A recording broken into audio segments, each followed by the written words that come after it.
to their midday meal.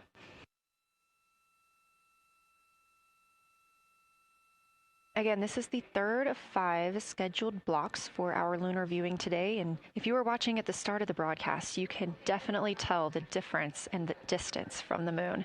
We are now 5,518 miles away from the lunar surface, and again, expecting the crew to get about 4,066 miles away.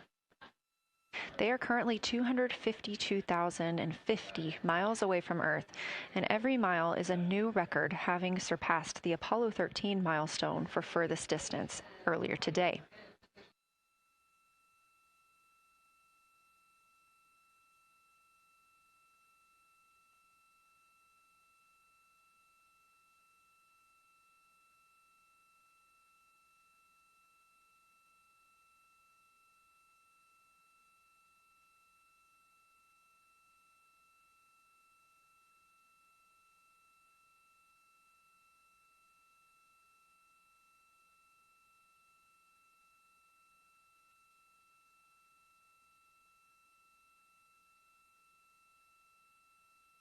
If you look down to the bottom right of the moon in that darker looking area, that is Oriental Basin.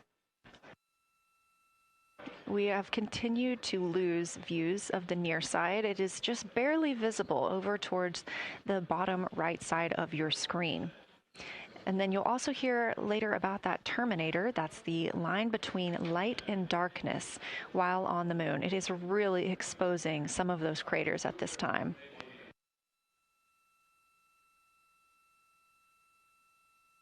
A couple of the other features in view right now are Hertzsprung Basin and Vavilov Crater.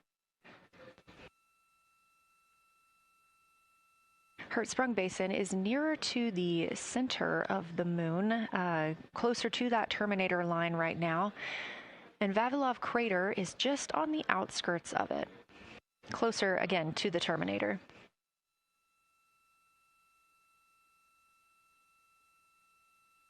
Towards the bottom of the moon and to the left of the terminator line, or currently shadowed in darkness, is Apollo Basin.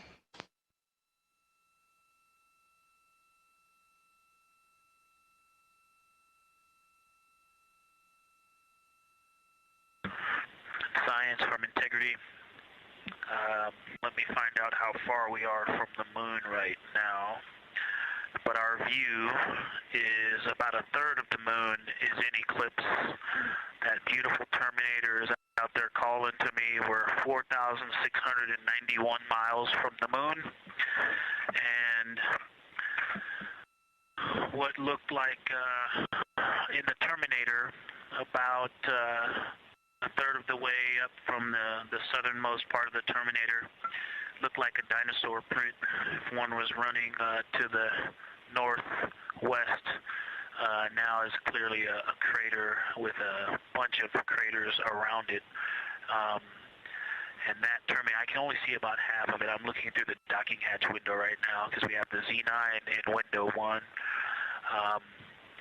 But that terminator has moved. I guess I've been using Vavilov the whole time, so it's gone 2 more Vavilov craters to the west, and so a few more features are starting to peek out into the sunlight there with that low sun angle, and so you still have ridges and valleys showing up very clearly, a very jagged terminator, and a few islands of light out there with some high elevation shining in the sunlight in that darkness. And on the eastern side of the moon, let's see, Grimaldi appears to be one of the farthest east features, and that is maybe 5 degrees from being right on the limb and going off over the horizon. It is interesting, just looking at Oriental, that my first impression of it is all of the dark areas appear lighter, which I think makes sense because it is now facing, well, it's still relatively the same to the sun, but my angle to it is different. So I'm looking at it from a little more, even further to the side as we pass it. but all the darker features appear to be just a little bit lighter from this vantage point. The darker ring structure in the outer and inner ring and the interior, as well as the annular ring portion, everything seems to be just a smidge lighter at this point. Thanks for that description, Ike. Any additional words you can provide on Oriental would be wonderful, as that is such a high priority target for us. And while I have you, as we get closer to target 15, which is the Terminator target, if you can find Zeeman Crater again that you were looking at earlier, everything to your left of Zeeman would be getting into the South Pole Aiken area to help you orient yourself.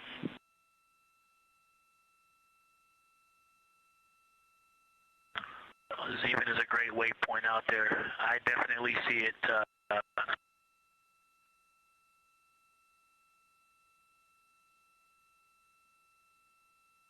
Yeah, Zeeman is very easy to find, and that is awesome. Thank you for pointing that out. Feel free to do that as often as you think of things.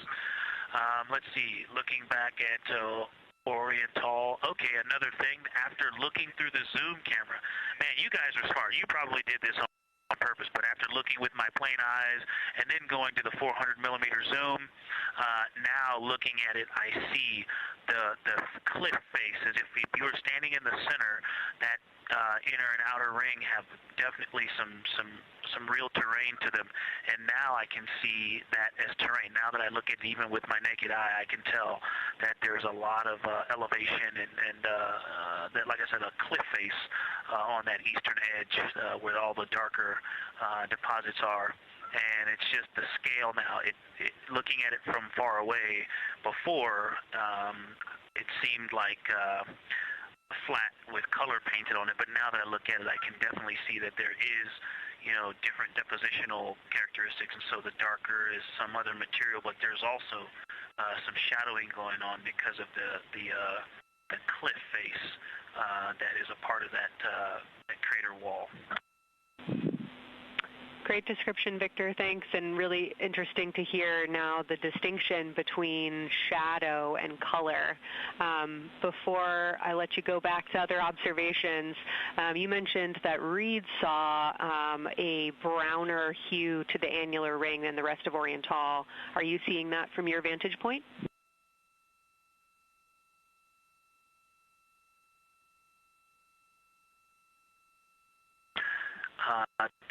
The way that I'm looking at Oriental, again, I'm still in the docking hatch window. There's like a thermocouple right here in the center of the window, and it is the orange Kapton tape color, and so it is unfortunately, it's like trying to look at stars, next to a metropolis. I think it's drowning out any color that I could pick up from the moon. I am not able to see that color, but I have not looked at it through one of the forward face, from one of the windows 1 through 4. I think when I get away from this Kapton tape strip that I would be able to see the variation that Reed's talking about. That is great feedback operationally. Thanks, Victor. I'll leave you to it.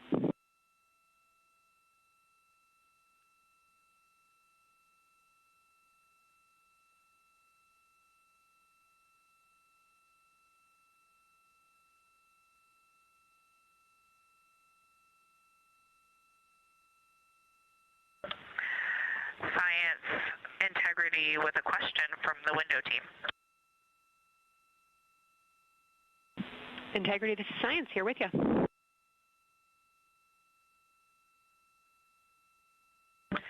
Yes, they have a question to help inform a theory that they're sort of tossing back and forth. What is older, the Mare seas of the near side or Oriental?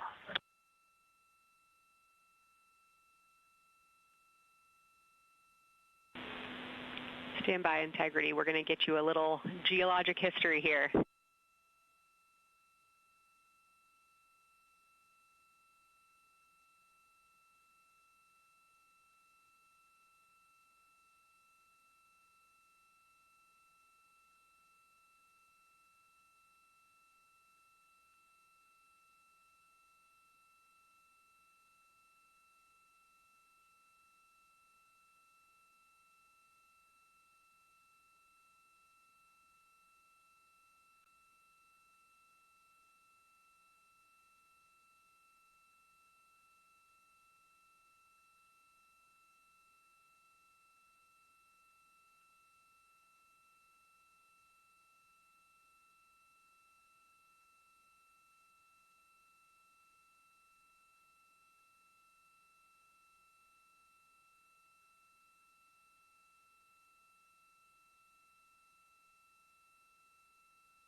Integrity Science back with you for some lunar volcanism when you're ready.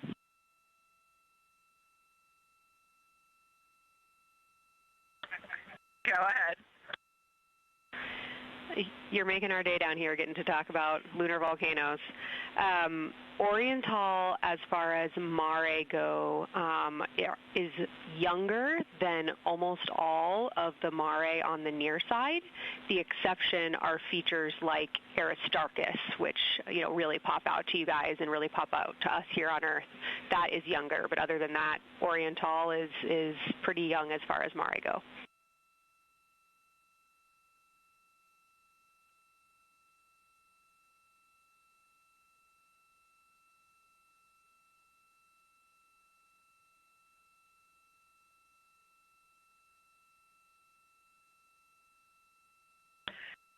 And Kelsey, thanks for that. We love lunar volcanism too.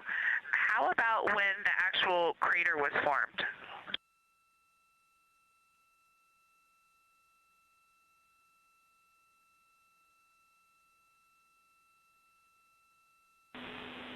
Yeah, we're going to get you an age for Oriental, and while we're getting that, Christina, can you, maybe you've heard the window team talk about the sort of contacts around Oriental, but because that material is so much younger, if anything pops out to you about physical relationship between that and surrounding terrain, we'd love to hear it.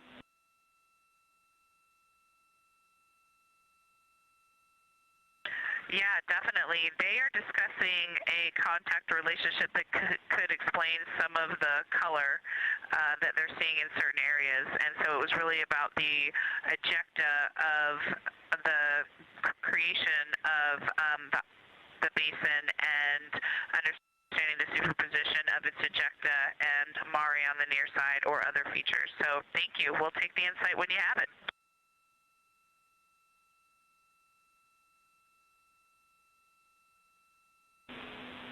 Thank you, Integrity. And I know Jenny wants to get to you with some topics, so I'll leave you with Oriental is 3.8 billion years old.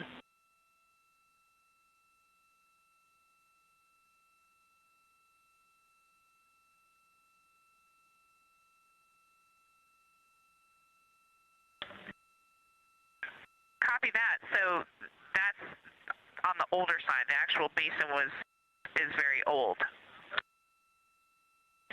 Correct, as is the case with a lot of mare. Typically the big basin formed, and then the volcanic eruption was able to punch through the crust where it was weakened by that basin formation.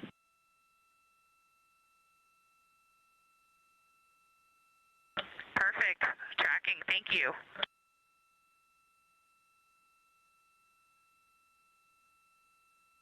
NASA astronaut Christina Cook calling down some questions to the science team on console. The voice you're hearing with those answers is Dr. Kelsey Young.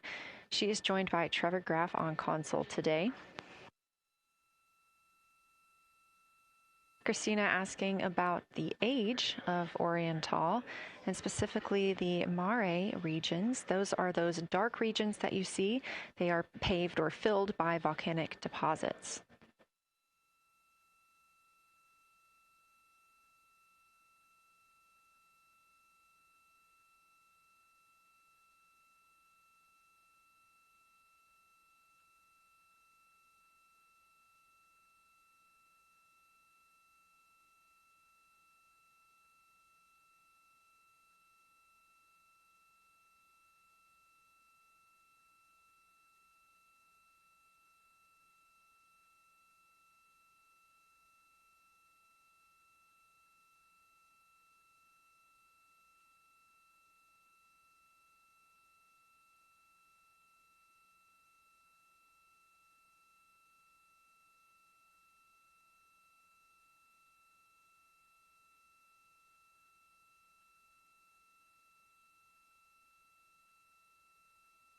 Better answer. Integrity, it's about time for a position swap at the window. So we will ask Reed and Jeremy to swap positions, and I'll remind you again about your SD cards. And Victor or Christina, I have one window task for the cabin team when you're ready.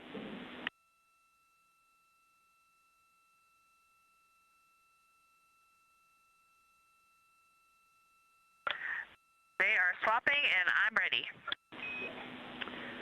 All right, Tina, we found a way that we can reinstall the shroud on the window. We understand it's pretty darn bright compared to everything that you're looking at. So in order to reinstall it, we will ask that you retrieve the condensation hose and you install it on a friction fit on the cabin air outlet port. That's right by one of your diffusers. You're going to point that little condensation hose such that the air is flowing over the window pane. Let me know when you're ready for the stowage location.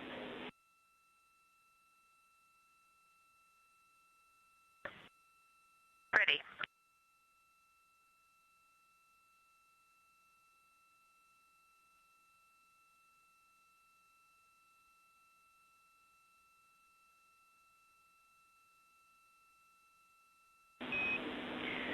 Christina, the hose is in locker A1. The crew has gotten a go to reinstall that window shroud they were using to block some of the earth shine. Copy. This view coming from inside the Orion spacecraft as the crew members are swapping windows, specifically Reed Wiseman and Jeremy Hansen. They've been our crew members at the windows taking photos, making annotations, and making recordings that'll be downlinked later to the science team for review. The science team will have a conference tomorrow morning with the crew to get any fresh perspectives or things that they learned during the flyby.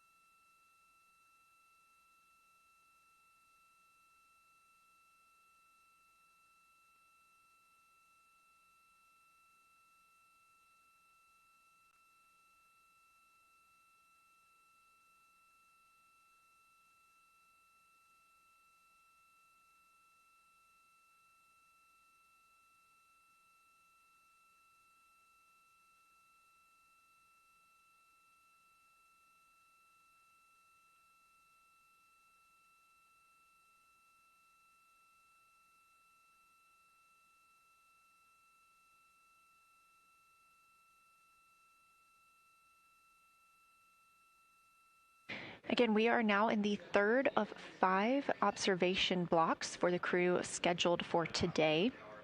During this flyby, Orion is passing around between 4,000 and 6,000 miles from the moon and providing the crew with a full view of the lunar surface. It's a higher vantage point and much farther than Apollo's lunar orbits on average. So from this view, astronauts can observe both the North and South Pole and large-scale geologic features in one single view.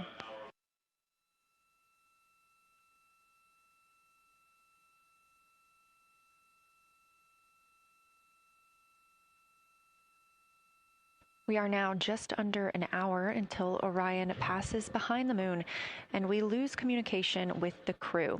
They will be out of reach with any of our deep space network antennas.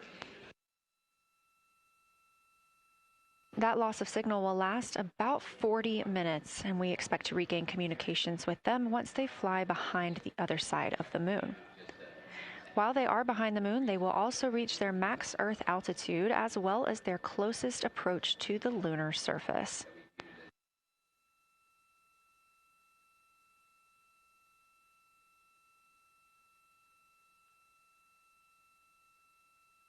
The view you have right now is a live stream from a camera on Orion's solar arrays.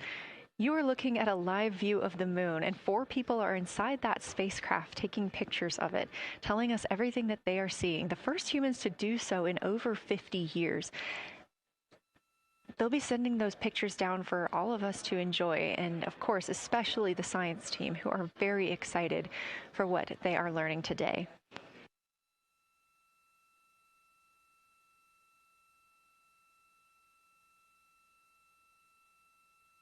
It appears the Artemis II spacecraft, Orion, is now under 5,000 miles away from the moon.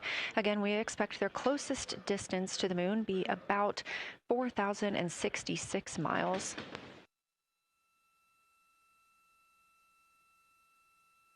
That is an estimate at this point, and we will make sure to share that closest approach distance once we receive it.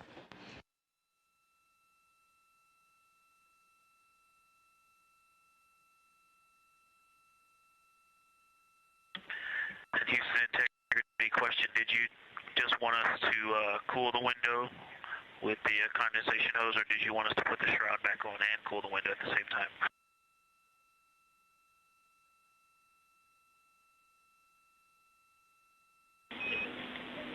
Victor, we definitely want you to cool down the window with the condensation hose. It's crew preference whether you put the shroud back on. The hose will allow you to do that if it helps with your lunar flyby.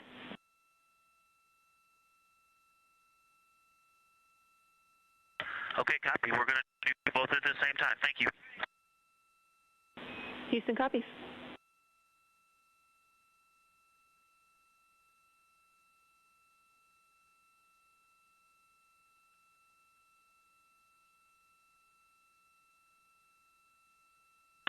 Houston, thank you for that suggestion. The cabin is darkened again, and that makes a big difference for the imagery.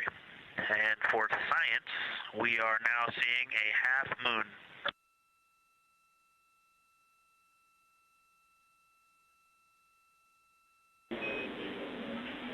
Thank you, Victor. We're happy to hear it, and we see half moon, full moon joy still.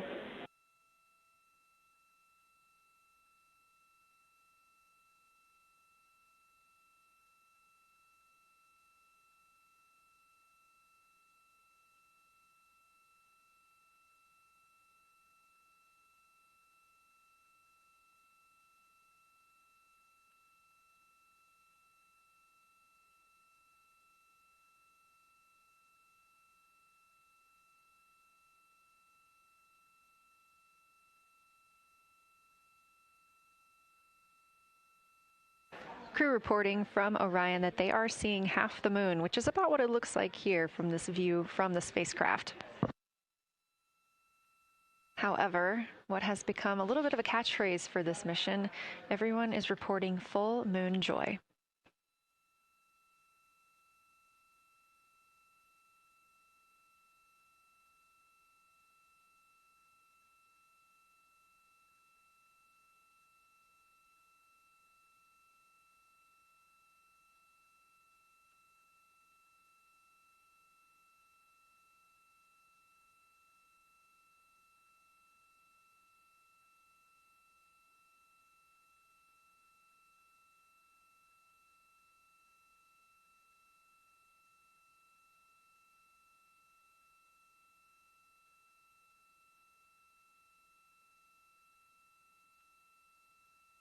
We are keeping up with which targets the crew is tracking through their lunar targeting package. They are just wrapping up their second. Science integrity, another observation the window team commented on, and Christine and I discussed a bit, is in Hertzsprung.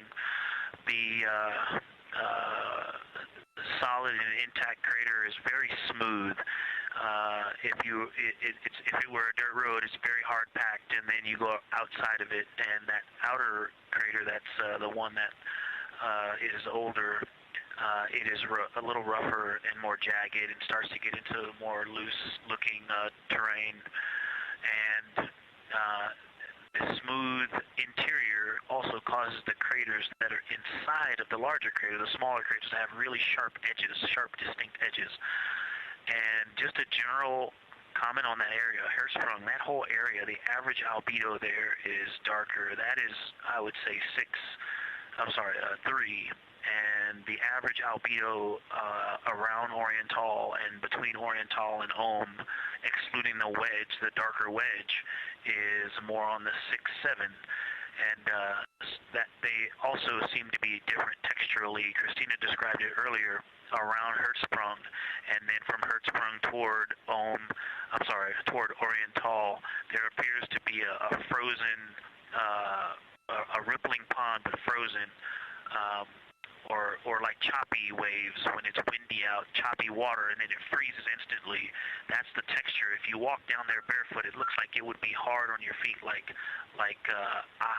lava. After it's cooled, it would be pokey. Except for right there in the center of Hertzsprung, it looks paved, like a paved road, nice and smooth.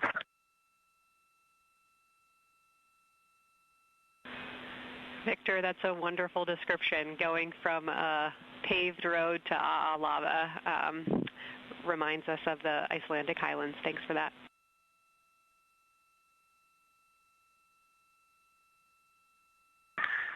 In science, another in the interior of the very intact, the interior of the intact crater at Hertzsprung is albedo variation. I think I heard one of the window crew maybe say color variation, but definitely albedo variation. There's lighter patches and slightly darker patches. It's not swirling, it's just patchy. It just has spots that are lighter, and I would say a predominantly darker average area. Great descriptions, Victor. Thanks. Not swirly, just patchy is really helpful for us.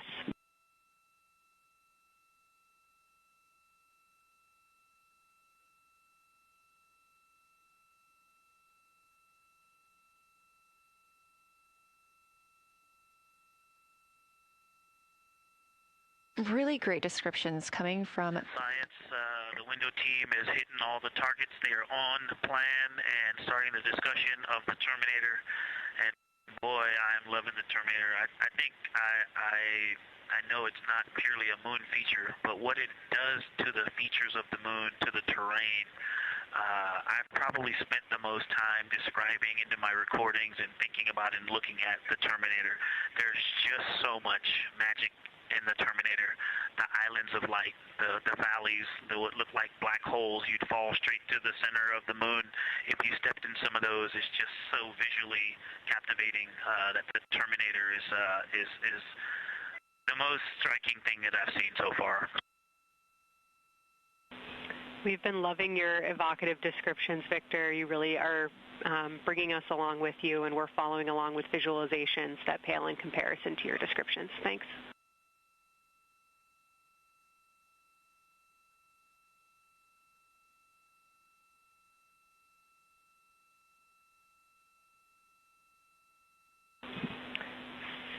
Integrity Science, one more question on a status of what the window team chose to observe for crew choice.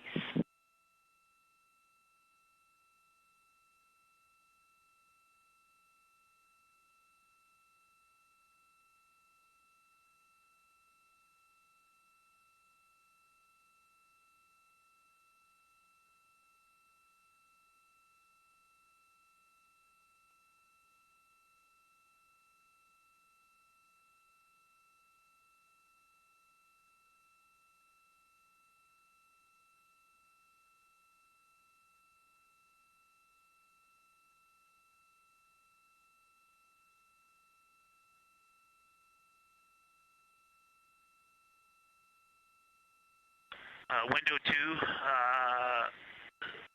talked about Vavilov, looked for suspended dust, and the Terminator.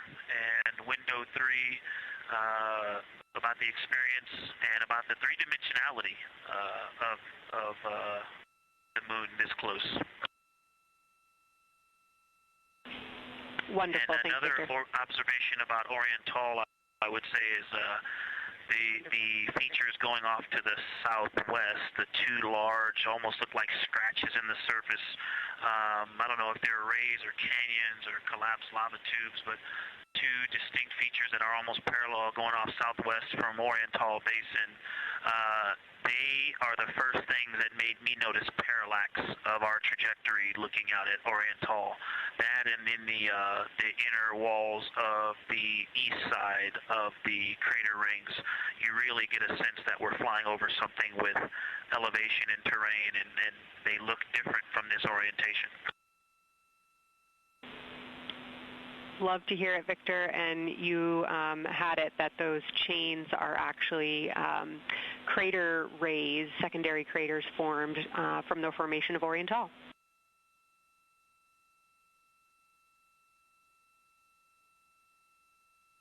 Yeah, speaking of crater rays, the crater rays that are going off to the northwest,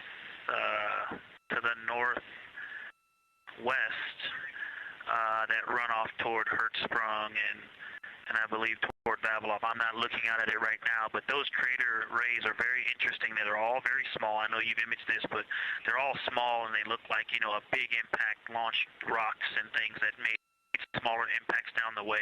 But something very interesting, and again, you can see this in imagery, but some of them are parallel, and then some of them converge toward the center of Oriental.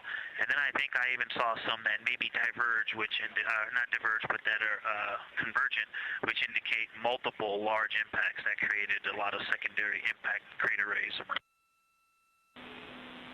Fantastic, Victor. And I'll note that we can infer that you're looking down at your freshly named Integrity crater, which is near the end of one of those beautiful crater rays from Oriental. Thanks for the description.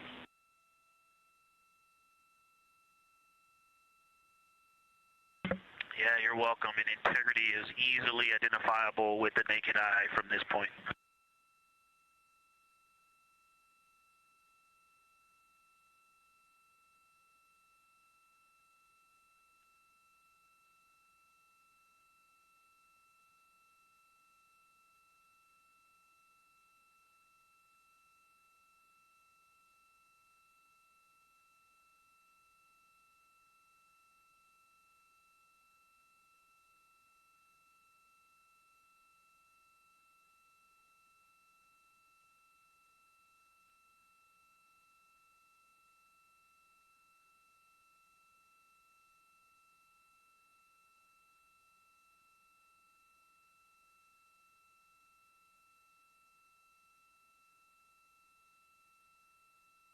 We've been hearing some great situation reports from Victor Glover, the pilot of the Artemis II mission, calling down to the science team, letting them know what he is seeing. And one of those things is Hertzsprung Basin. If you look just to the right of the Terminator, that is the difference between light and darkness on the moon. You can see what he's describing when he says Hertzsprung Basin and how it looks a little bit paved in the middle there. It's almost in the very center of the moon in this view, coming from the Orion spacecraft and a camera mounted on its solar array.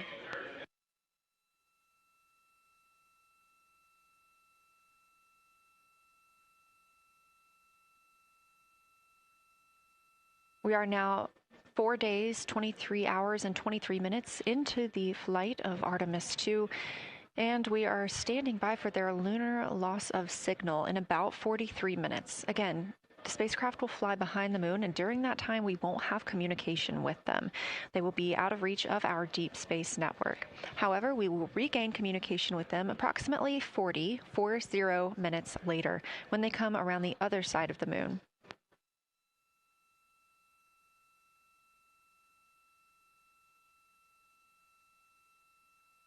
The crew aboard the spacecraft are currently discussing the Terminator, that difference between day and night. The science team is interested in learning about the topography and the color of the lunar surface, and it's already been very interesting to hear that they have seen colors like greens and browns while looking at the moon. Some of the questions that they are hoping the crew will discuss are how do the quantities and sizes of craters and mountains vary along the Terminator, and they are looking for the crew to describe the topography of features along or near the Terminator. They're also looking for more information on any color or tone variations, and they're hoping that the crew will take images to illustrate their findings. Glover reported earlier that the crew has missed none of their targets when they are photographing at the window. We aren't hearing the conversations that the crew is having right now, but these are being recorded to their personal computer devices, PCDs, and those will be sent down to the science team. The science team will have a conference with the crew tomorrow morning to discuss their findings and experience when looking at the moon today.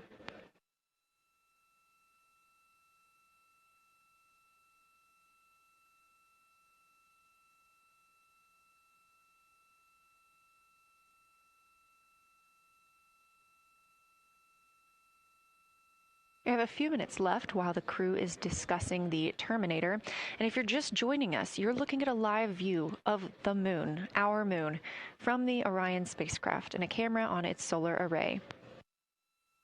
Inside that spacecraft, 4 astronauts, Reed Wiseman, Victor Glover, Christina Cook, and Jeremy Hansen, the first 4 people to fly around the moon in over 50 years.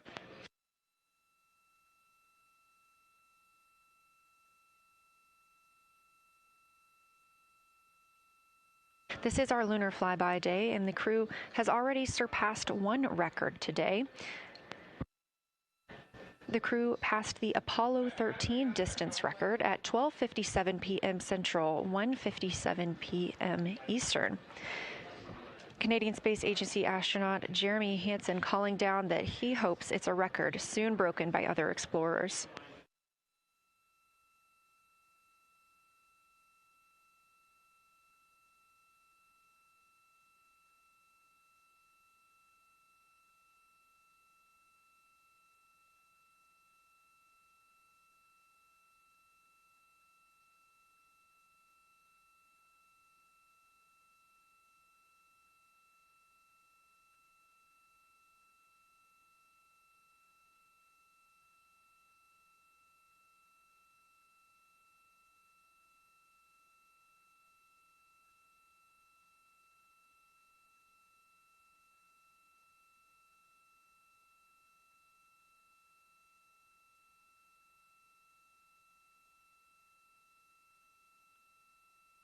We are live in Artemis Mission Control in Houston, Texas, monitoring the flight of Artemis II.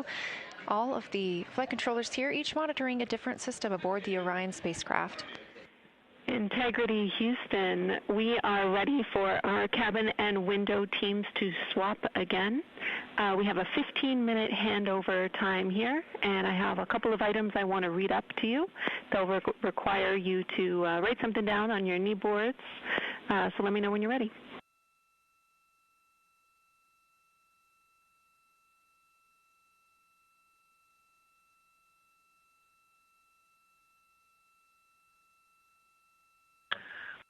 Okay, Houston, we are ready. Copy, Integrity. First of all, once you start this next shift here, during this lunar observation shift, we will begin our lunar LOS, so you can expect a call from me a few minutes prior reminding you. And second of all, FIDO just sent us updated altitudes and METs for lunar closest approach and max Earth altitude. Let me know when you are ready to write those down. They differ slightly from Optimus.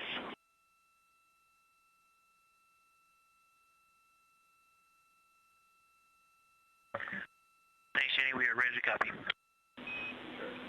Lunar closest approach will be at MET 5 days, 0 hours, 25 minutes, 34 seconds, and the altitude will be 4,067 statute miles. Maximum Earth altitude will be at MET 5 days, 0 hours, 27 minutes, 39 seconds, with an altitude of 252,756 statute miles.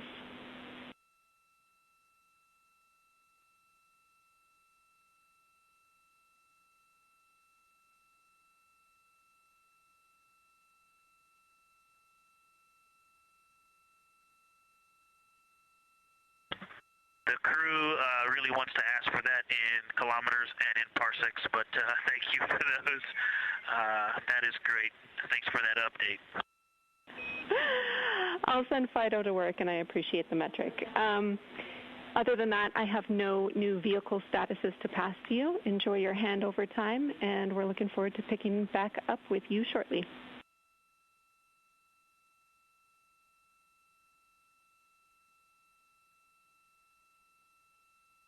All right, we'll talk to you shortly.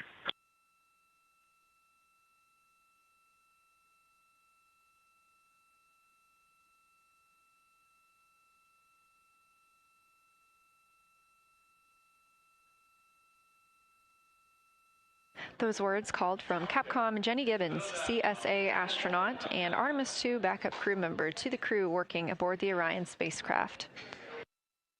Had a little bit of a view inside the cabin. As you can see, it is very dark. The crew has turned off the lights, and the light that you were able to see is coming through the window, a reflection of Earthshine and from the moon.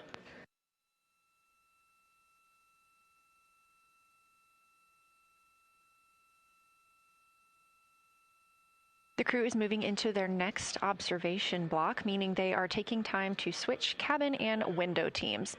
We've had Reed Wiseman and Jeremy Hansen at the windows taking pictures and making annotations and recording some audio files that will be downlinked later to the science team. Meanwhile, Victor Glover and Christina Cook were in the background serving as support. They were also timelined to enjoy a little bit of their midday meal. Now that we are swapping positions, the support team becomes Reed Wiseman and Jeremy Hansen. They will be in the background helping with SD card swaps, as well as providing those situational reports to the science team. Victor Glover and Christina Cook will be the astronauts at the window, photographing and speaking into those PCDs, portable computing devices, about what they're seeing on the moon. As you heard Capcom Jenny Gibbons call to the crew, this block is also when we will lose communications with the crew. That LOS, or loss of signal, scheduled to be less than 35 minutes from now. We anticipate to be out of signal with them for about 40 minutes, and will regain that communication once they've flown around the other side of the moon.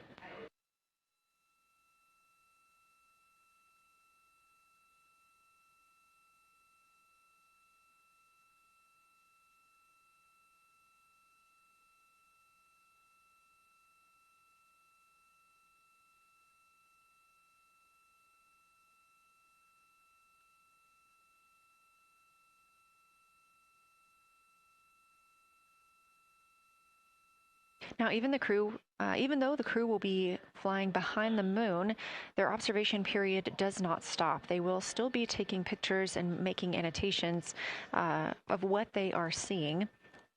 They'll be looking for the limb of the moon, Earth set, and then Vavilov crater, which we have previously seen. They'll swap positions at the window before moving into a crew choice option. They will get to pick things that are interesting to them on the surface, take pictures, and explain why they find them that way. They'll also be looking for any impact flashes. These are short-lived flashes on the lunar surface caused by impact bombardment.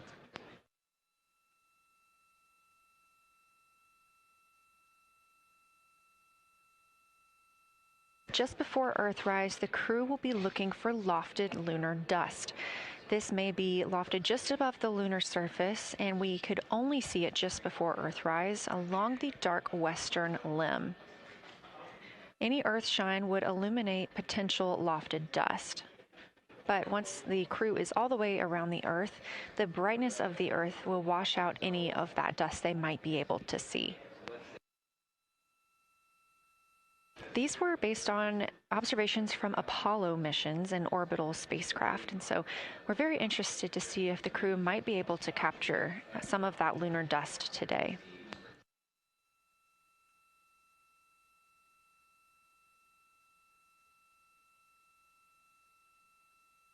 Following that lofted lunar dust target, the next will be Earthrise.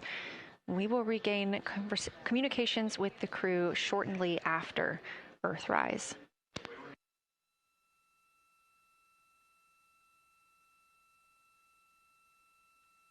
There will be a short observation break period where the moon is not in view. That's because we are also anticipating the crew seeing an eclipse today. The moon won't be in view because the team here in Mission Control Houston will need to change the attitude of the spacecraft and ensure that its solar arrays are gathering light from the sun heading into that eclipse period. So we will have communication with the crew, we just won't be able to see the moon. However, we will have views during that eclipse time frame. During that time, the science team is looking to know it will only be illuminated by Earthshine at that point. So they want to know what the whole moon looks like overall, but they also want the crew to look into deep space and potentially see if they can spot any planets.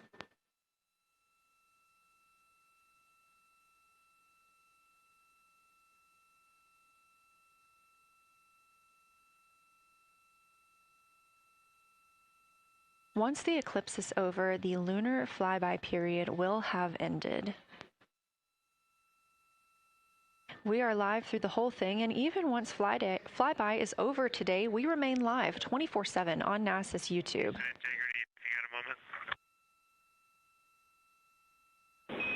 Go ahead.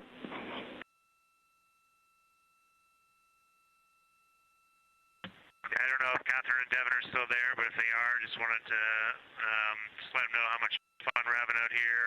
It's extraordinary to be on the far side of the moon right now, just see it hanging out there and looking back at the Earth. And Ashley and Caitlin, I know you're back in Canada, but if you happen to be watching too, just wanted to say hi to all you guys. Love you guys, and we'll be heading back your way shortly. Thanks, Jeremy. I hear they are watching, and your family is still here. So thanks for passing that along.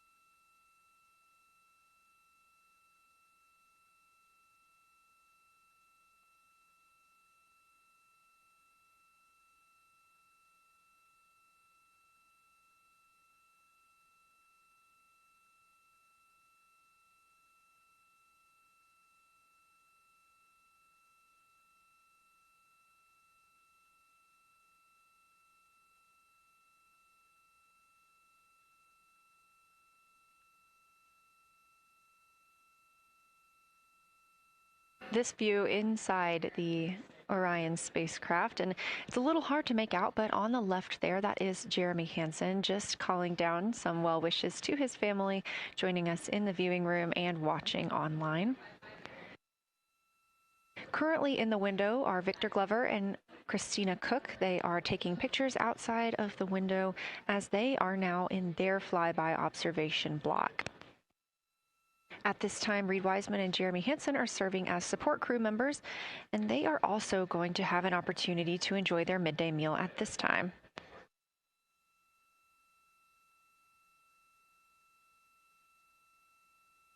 On the lunch menu today for Reed Wiseman and Jeremy Hansen, we have vegetarian chili, salmon croquettes, chicken with peanut sauce, sweet and savory kale, pickled beets, chocolate pudding, barbecued beef brisket, spaghetti and meat sauce, Italian vegetables, butternut squash, candy-coated chocolates, and maybe even a little bit of coffee.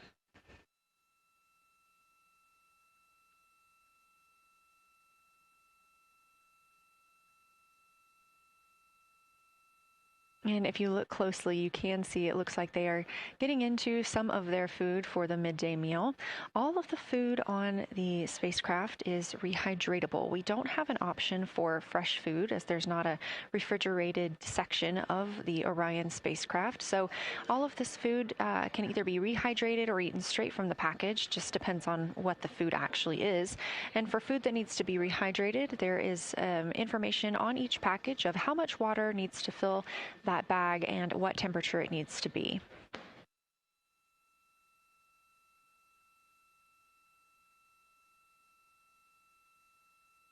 We are now 4 days, 23 hours, and 39 minutes, 40 minutes actually, into the flight of Artemis II, the spacecraft now under 4,500 miles from the moon.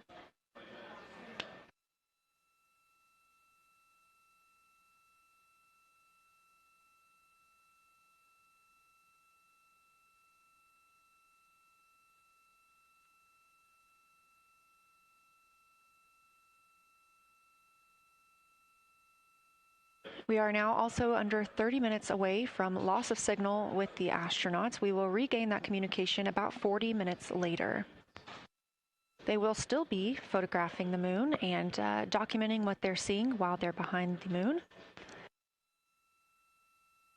And we especially look forward to potential Earthset and Earthrise views.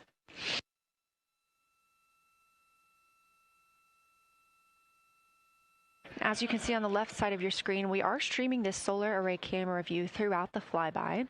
And the science team also plans to capture an occasional still photo with the solar array intermittently, perhaps one every 8 to 10 minutes. Still photos represent the highest resolution imagery from those GoPro cameras. So starting 5 minutes before Earthset and loss of signal, the science team will capture a series of photos, one every 30 seconds, to include Earthset, all the way through 5 minutes after Earthrise and acquisition of signal. In order to capture these frequent photos, the solar array camera that we were streaming will need to switch to time-lapse photo mode. So during this time, the streaming video quality won't be as sharp as you have it right now, but we want to ensure that the science team captures the data that they need during these time frames. And we really look forward to seeing those higher resolution images once they're available. But with the view you are seeing right now, we are sharing bandwidth on the Orion spacecraft with every system that is keeping the spacecraft powered and the crew alive, especially the environmental control and life support system. As this is the first flight with crew, this is also the first flight of a life support system, keeping the crew healthy and safe on the way to the moon and the way home.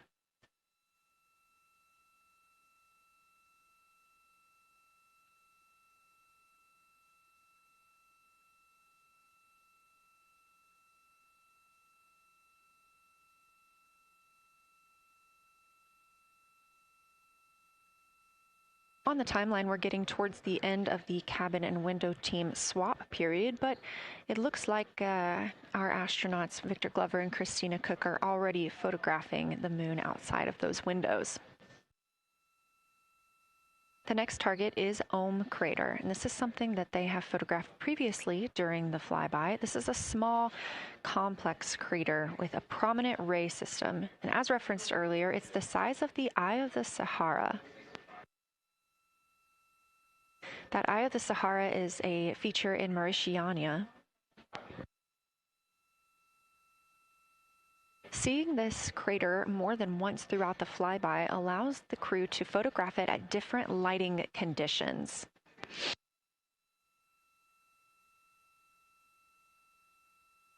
Those different lighting conditions help expose different portions of the target and can help the science team learn a little bit more about how it formed and what it is today.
Again, this view inside the spacecraft as the crew continues photographing the moon outside their windows.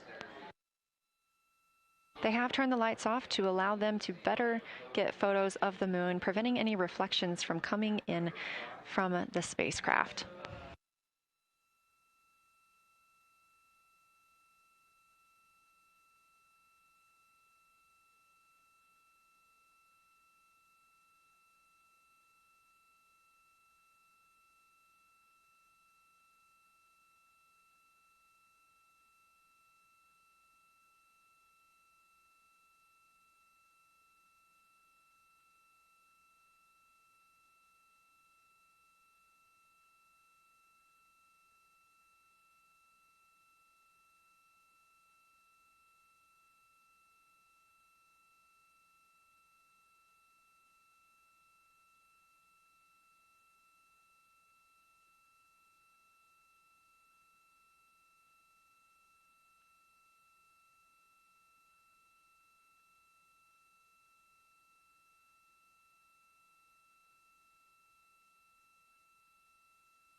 We expect the crew to be targeting Ohm Crater for another 6 minutes or so before they move into a discussion of the limb.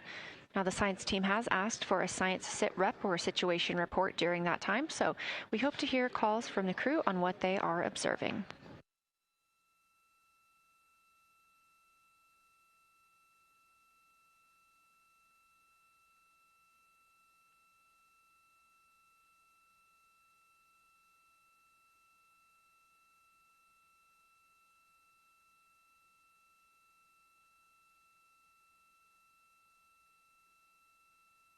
If you've been following along, at the start of the day, we did have much more of the moon visible.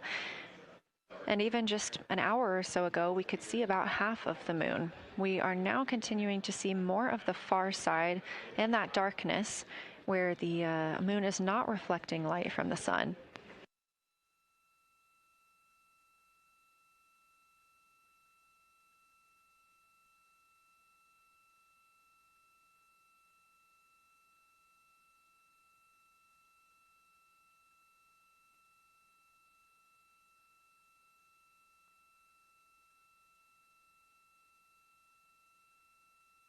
Earlier, we were also able to see some of those darker portions, that old lava flow that we often see on the near side of the moon and that we can all see from Earth. That has mostly gone away. We are now just seeing very little of Oriental. That's down to the bottom right of the moon. You can see just a small dark portion near the limb.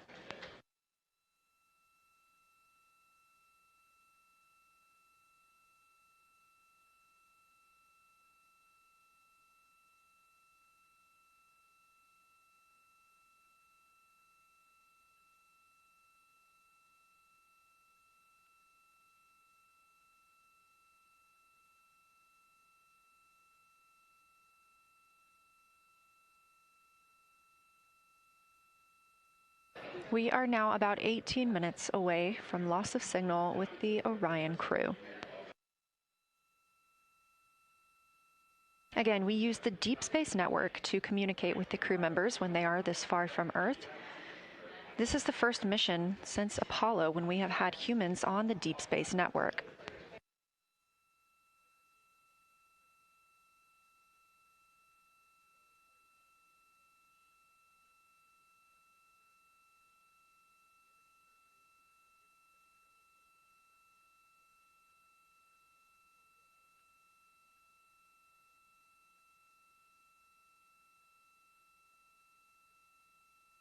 As you recently heard Capcom Jenny Gibbons call to the crew, we expect their closest approach to the moon to be at MET, or mission elapsed time, of 5 days, 25 minutes, and 34 seconds.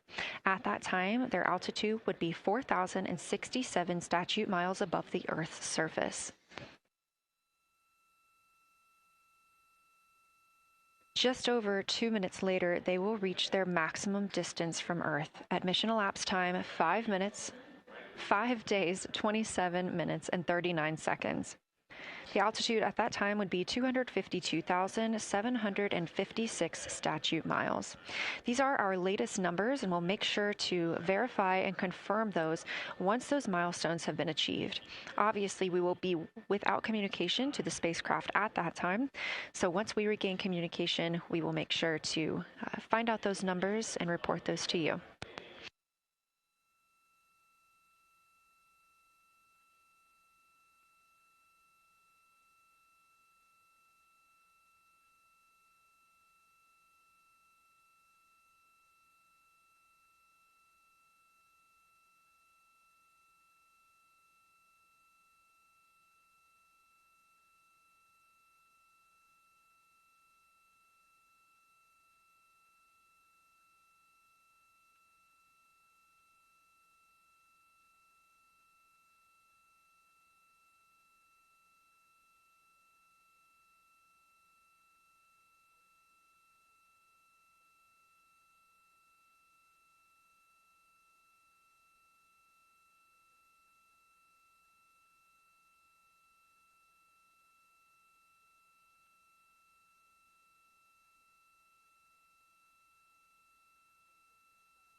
Checking in on the lunar targeting package, the crew is now in their discussion of the limb, seeing the limb of the moon, that illuminated part.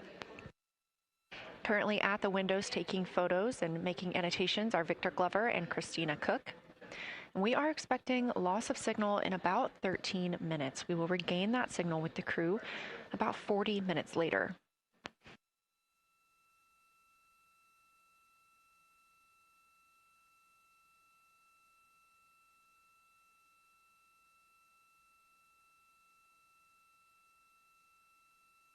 A milestone worth mentioning that this day marks the first time in more than 50 years that humans will observe the moon directly, a critical opportunity to practice how lunar science will be conducted during future Artemis missions.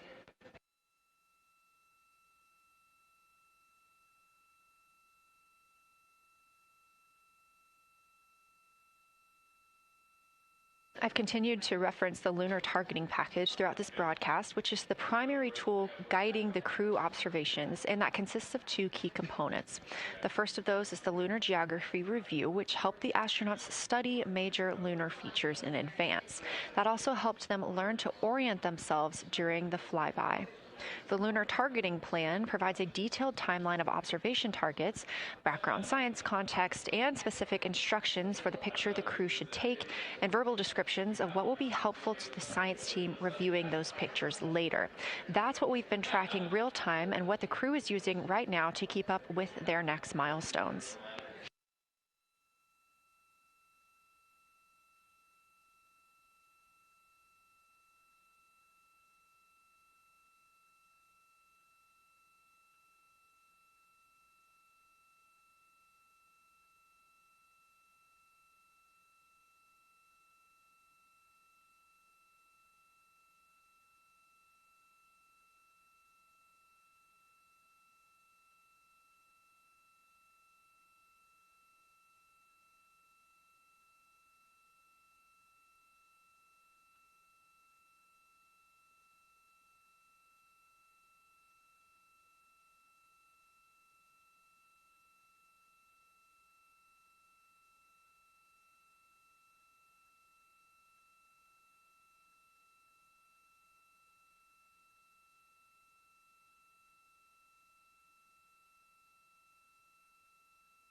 Integrity Houston, 10 minutes till the LOS. We'll take a snappy sit rep from the cabin if you have one.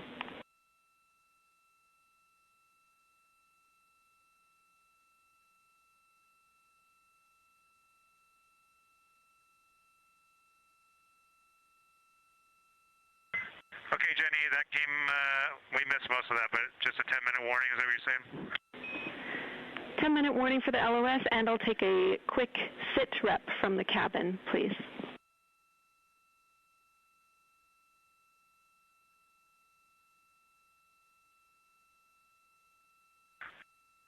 All right, cabin is still full of excitement. We've got Christina in window 2, Ike in Victor in window 3. Reed's actually been trying to get some images out of the docking tunnel. We can see the Earth and the Moon and part of the Moon out of the docking tunnel, which is pretty good. And I'm just grabbing some footage right now with our interior cameras.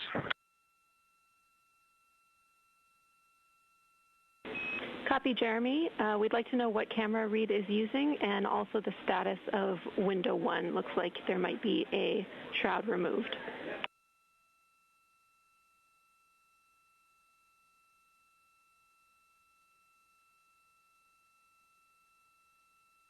Okay. Reed was using the Z9, and the T-shirt shroud is still on window 1, but we took the camera out of it. So maybe that's what you're noticing. But when I looked in there, I saw a lot of sunlight reflecting around. Copy. That makes a lot of sense to us, Jeremy. I want to remind you, coming up on this LOS, it will take sit reps in the blind, and as more and more of the moon is in darkness, we will take any report you have on impact flashes.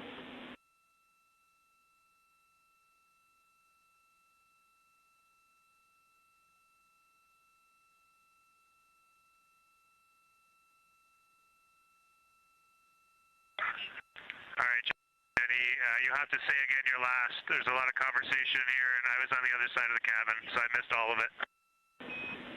Look out for impact flashes, and we'll take sit reps in the blind.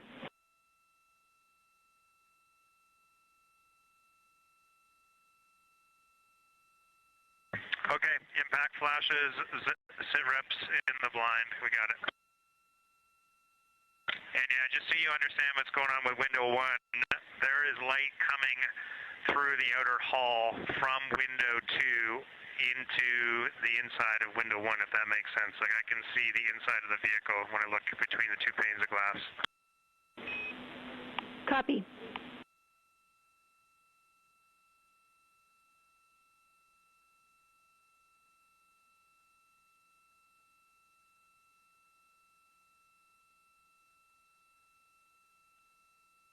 You're getting your first live look at Orion, the moon, and the Earth. Everyone in this picture.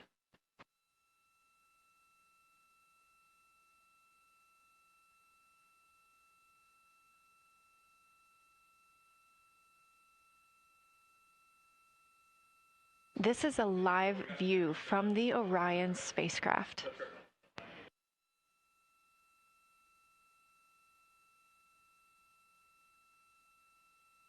Currently aboard Orion, 4 crew members, Reed Wiseman, Victor Glover, Christina Cook, and Jeremy Hansen. And on the Earth, all of us, all of humanity. You can see the moon is starting to get a little bit dimmer as the astronauts are going to pass behind it. Now 6 minutes and 26 seconds away from that loss of signal. Again, we will be out of communication with them for about 40 minutes until they come around the other side of the moon and we can re-establish contact.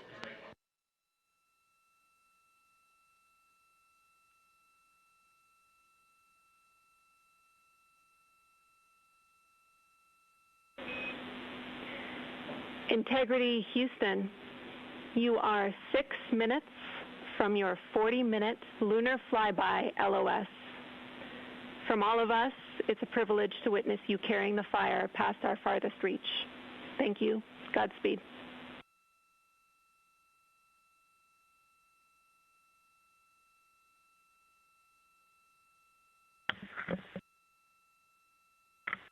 Thank you for that, Jenny. And thank you to all of you for allowing us the immense privilege to be on this journey together.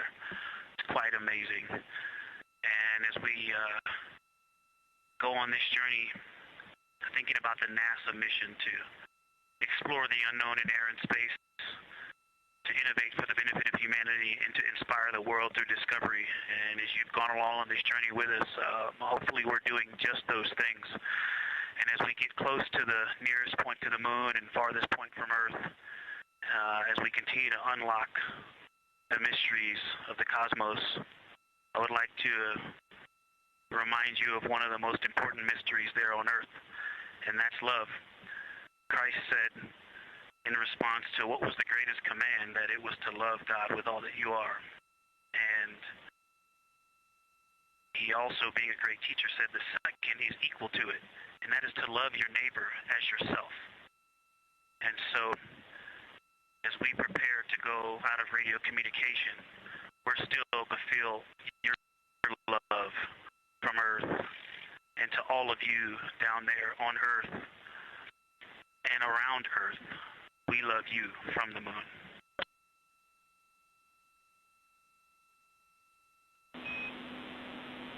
Houston copies.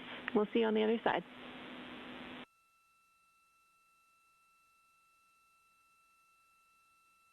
We will see you on the other side.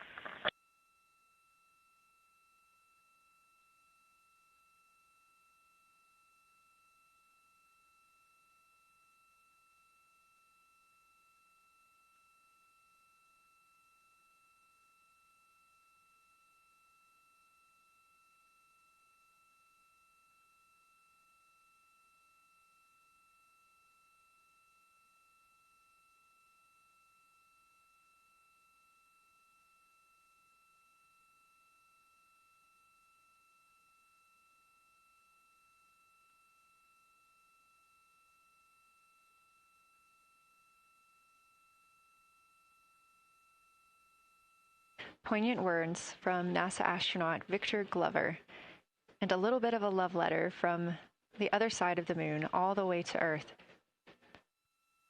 Glover touching on the teachings of Jesus, including to love your neighbor as yourself.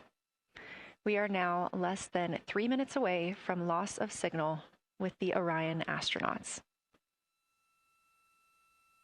The Artemis II crew will be out of signal for about 40 minutes as they are on the other side of the moon, continuing their work photographing the lunar surface, and they will reemerge, and we will also get this view on the other side.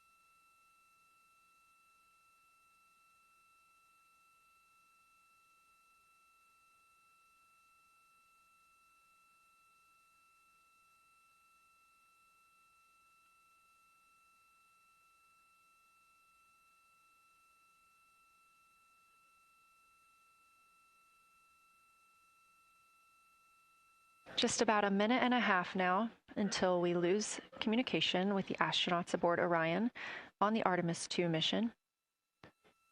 Now 5 days and 6 minutes since their launch on April 1st. Again, we'll be out of communication for about 40 minutes. And this really beautiful view of a crescent moon and a crescent Earth. How great thou art.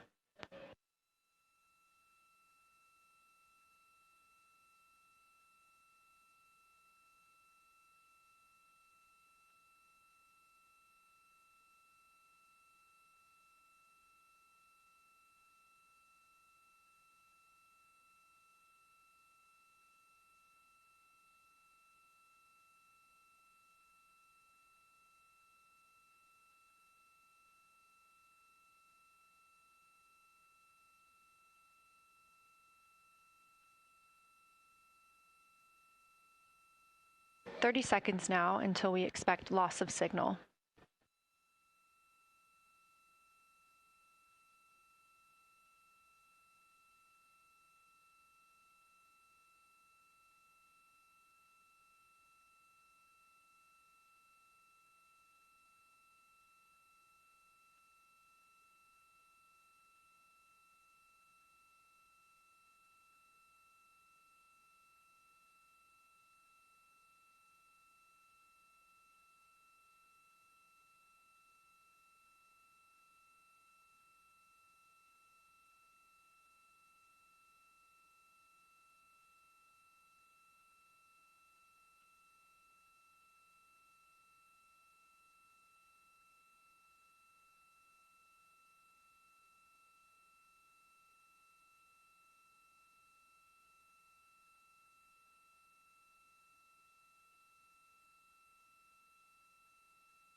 And we have confirmation of loss of signal of the Orion spacecraft as it flies behind the moon. We expect to regain communications with them in another approximately 40 minutes. This was expected as their spacecraft is now out of direct line of sight with Earth and behind the moon. And this is a poignant moment as it's the first time in over 50 years that we have humans completely unreachable by anyone else on Earth.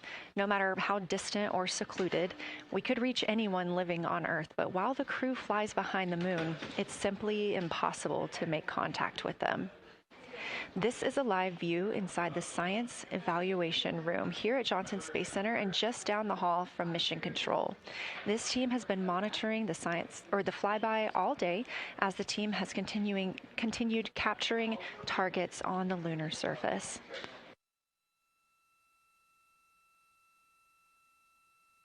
We even got to see this team in action as they were helping the astronauts identify some of the features they were seeing on the moon but not expecting.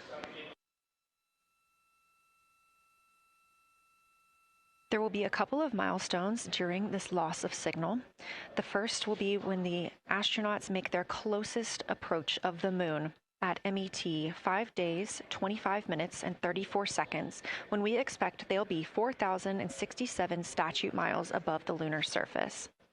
Their maximum Earth altitude will be reached just 2 minutes later, at 5 days, 27 minutes, and 39 seconds, when their altitude should be approximately 252,756 statute miles.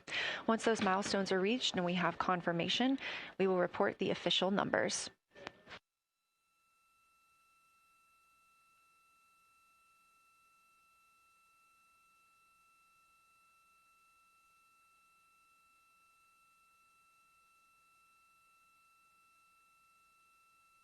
Throughout the Artemis II mission, astronaut voice, images, video, and vital mission data must traverse thousands of miles, carried on signals from NASA's powerful communications systems, the Near Space Network and the Deep Space Network. Let's learn a little bit more.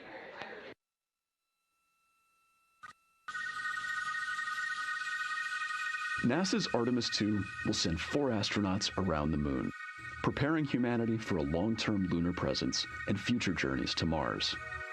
Enabling communication and navigation for this test flight are NASA's Near Space Network and Deep Space Network. With antennas around the world and a fleet of relay satellites, the networks will deliver vital data to and from Earth through all phases of the mission. The networks are seamlessly integrated at NASA's Johnson Space Center in Houston, Texas, where Mission Control coordinates the network handovers. These transfers represent a delicate dance between the 2 networks, exchanging support as the mission shoots toward the moon. On the launch pad and during their early orbit phases, NASA's Orion spacecraft and Space Launch System rocket will rely on communications and tracking services from the Near Space Network. After its translunar injection burn, the Deep Space Network's global array of antennas will serve as Orion's primary communication support during lunar orbit. As the mission journeys farther into space and away from Earth, signal strength weakens and bandwidth is conserved for crew communications. The astronauts will have a near constant connection to Earth, ensuring their safety on a journey farther into space than ever before. We say near constant because as Orion goes behind the moon, a planned loss in communications will occur. The Deep Space Network will be standing by to reacquire the signal as Orion reappears. The Artemis II mission also provides an opportunity to test new capabilities. Using laser links, NASA will periodically transmit Orion data to showcase the benefits laser communications could have for future human spaceflight missions. The data from Orion, sent by radio signals or laser links, is massive. The mission is gathering images, data, and video, while also generating details about mission health and crew voice files. All of that data gets processed here on Earth, where systems compress it for efficiency. In the future, we'll upgrade these systems on Earth so that image and video clarity improve with each moon mission. With the Artemis II test flight, we're evaluating the communications infrastructure that will help carry us into the future as we explore the moon and journey forward to Mars.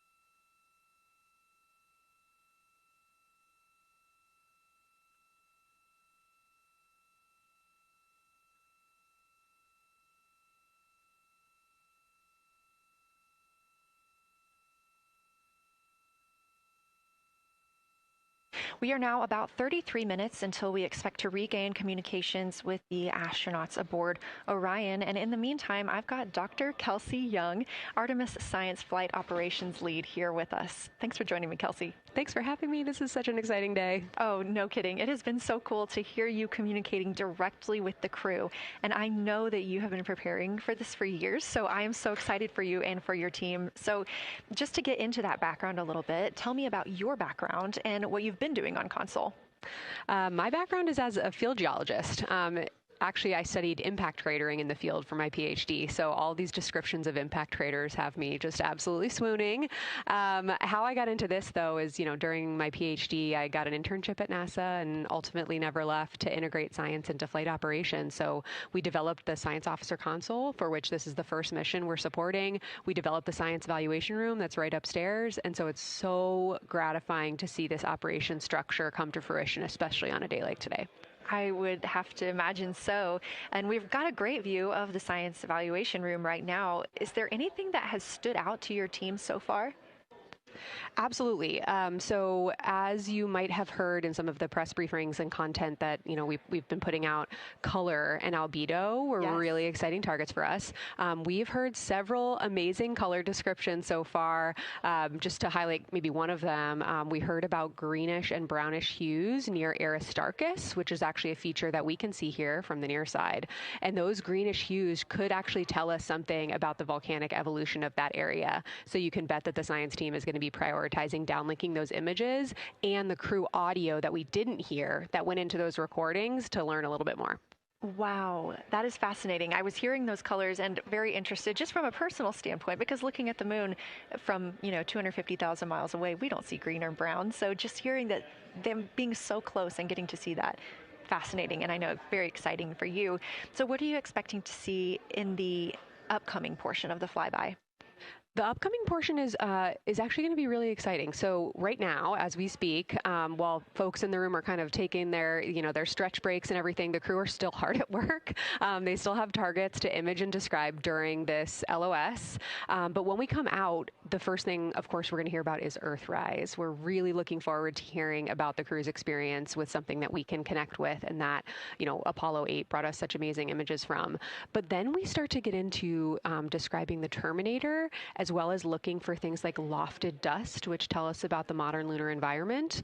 Then the vehicle's going to orient away from the moon for an hour and then pivot back for the eclipse observations, which is a whole different set of science observations that we're really looking forward to. It's kind of nice that the crew will get a little break in there, because they have been hitting it hard today with photos and videos and annotations. What are you hoping that the crew sees coming up? Is it that lunar dust? Oh my goodness, that's a hard question to answer. I mean, we've already gotten such great descriptions. I mean, the Terminator seems to just be like one of their favorite things to look at and describe. So I feel like, that was something we were looking forward to. I feel like we've really gotten some great descriptions. So absolutely, I'm looking to the human moment of Earthrise. Lofted dust is an exciting one, and lofted dust will be a target for them in the right around the time of Earthrise, but again in the eclipse period. So I'm really looking forward to seeing. I mean, they've already highlighted just in the course of their flyby so far how the moon has changed, and this is going to be an even more dramatic change to go from their end of this kind of lunar illuminated piece of the flyby into the eclipse time frame. And I can tell you they're going to be experiencing a very different moon during that time, and I can't wait to hear what their observations are. Yeah, that's absolutely fascinating, and what an privilege that we get to do that on this mission, because that's not always the case. If we had launched on a different day other than April 1st or 2nd, we wouldn't have gotten to see that eclipse. Is that right? That's correct. April 1st and 2nd. I will say, I was asked a lot in the weeks leading up to the launch, well, what's your favorite day? And my answer truly was, there is no bad day to launch to the moon. We were going to get great science out of it no matter what, but it's a really neat opportunity to, bring the sun into the picture, bring different planetary bodies into the picture while still literally keeping the moon in center stage. Fascinating. So what differences are we looking for at each site? We're hearing a lot of different terms. We're looking at craters. We're looking at mare. What are the differences that you're hoping to see? We do have, as you highlight, kind of different prompts for each target. That's what they're looking at in their lunar targeting plan, which I know you've been showing. And we have even different prompts for the person with the really long lens on the camera versus the people with the unaided eye. And you've heard the crew talk about, oh my goodness, when I go from one to the other, I can really detect different nuances. And that's something that we experienced in simulations, but hearing them actually, see it for real has been really gratifying. But we're looking for different things based on the target. Sometimes we're looking for color. Sometimes we're looking for texture. For the Terminator, we're looking at kind of what texture and morphologies pop out to you and what kind of diversity you see along the Terminator. You've heard, Victor especially make some comments about future impacts for exploration. So already I think that their descriptions in this first part of the flyby have told us something scientifically, but also about future surface missions. Well, it was so interesting to hear Victor talking about he was imagining in his mind's eye being down on the surface and walking around. That was very cool to hear. And when we're thinking about targets, I know some of them are determined based on the launch day because that determines the lunar illumination. So the ones that we're looking at today, how and why were these selected? Such a wonderful question. This really gets at at the heart of some of our really highest priority science questions.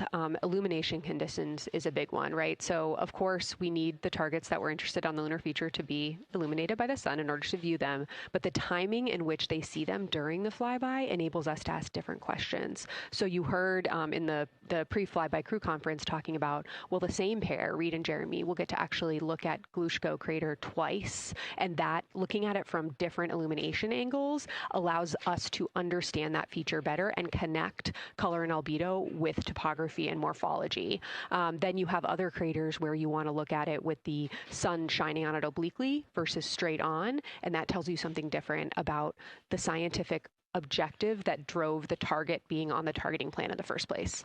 We've talked a little bit with the viewers today about what the crew is able to capture in this short time frame of those craters in different lighting conditions. Could take years for something robotic to be able to do based on attitude maneuvers and where the sun is at. So can you just talk a little bit about the importance of having both the robotic operation and having the crew? Absolutely. We definitely don't want to minimize the impact of orbiting spacecraft. Lunar Reconnaissance Orbiter is the one that's often referenced. Data from LRO and its payloads have really been instrumental in getting us, frankly, to this point for Artemis II and future missions.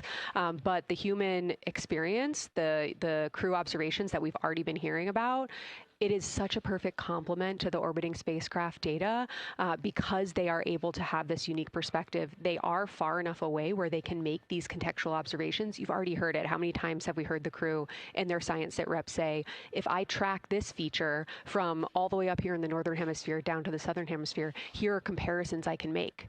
That right there is not something we had the ability to do with the Apollo missions, and it allows just literally in the blink of an eye to synthesize observations that it would take, a really significant effort to coordinate with different orbiting platforms, and they're making it like that. Wow. It has been very, very exciting to hear all of their calls so far. And so I've heard they were able to capture every single target so far too. Is that correct? I think that's correct. And I think it's important also to remember that, and I know the science team is anxiously awaiting this, we've been hearing from the crew members who are not at the forward windows, right? Those crew who are, really in the thick of the observations, they are recording minutes-long observations per target on their crew tablets. We will be getting those down starting here in a couple hours, and that's going to contain really meaty science information that we haven't heard live yet, and that's going to form the basis of my conversation with them tomorrow morning, where we're going to have a really deep dive into the science and absolutely nerd out about what they were able to do today. One of the most gratifying things for me today is hearing multiple crew members say, thank you for putting the discussion times in the targeting plan, because when we have had the ability to put multiple brains on a problem, we have elevated each other. And I'm looking forward to them, sleeping on it overnight and then us actually being able to really, truly have an elevated science discourse tomorrow. Well, we're looking forward to it too, and I cannot wait to hear everything that you guys get to learn overnight from some of those audio recordings and just everything that they'll be able to share tomorrow. So, Kelsey, I know you are very busy. You've done a great job today, and thank you so much for joining us for this interview. Thanks for having me. It's such an exciting day. We are now expecting acquisition of signal in about 24 minutes. As a reminder, the Orion spacecraft has flown around the other side of the moon, where they are out of contact with our deep space network.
And we just heard confirmation here in Mission Control Houston that we have reached the closest point of our destination to the moon at MET 5 days, 25 minutes, and 34 seconds. And we anticipate the spacecraft's altitude is approximately 4,067 statute miles above the moon.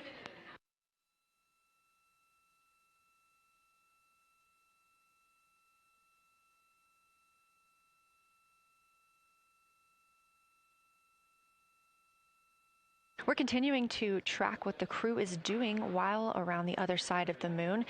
They are continuing to take pictures of the of the moon, the Earth now out of sight.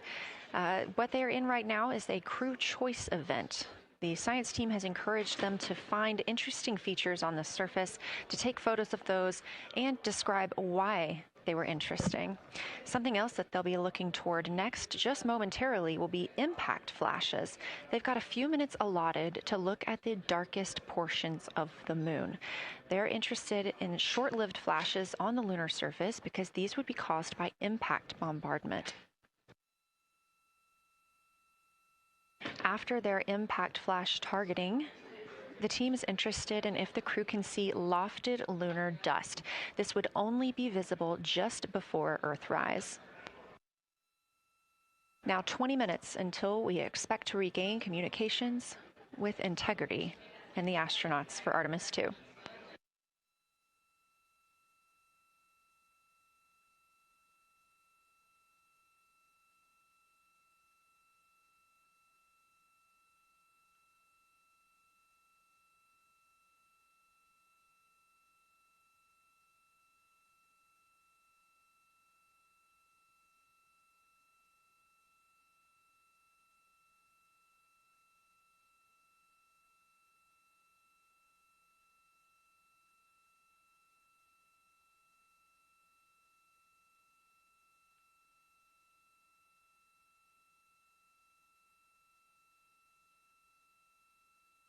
We're live in Mission Control Houston at NASA's Johnson Space Center, but there's a team over 750 miles away also monitoring today's operations. And of course, just like us, they are in LOS, or loss of signal, with the spacecraft.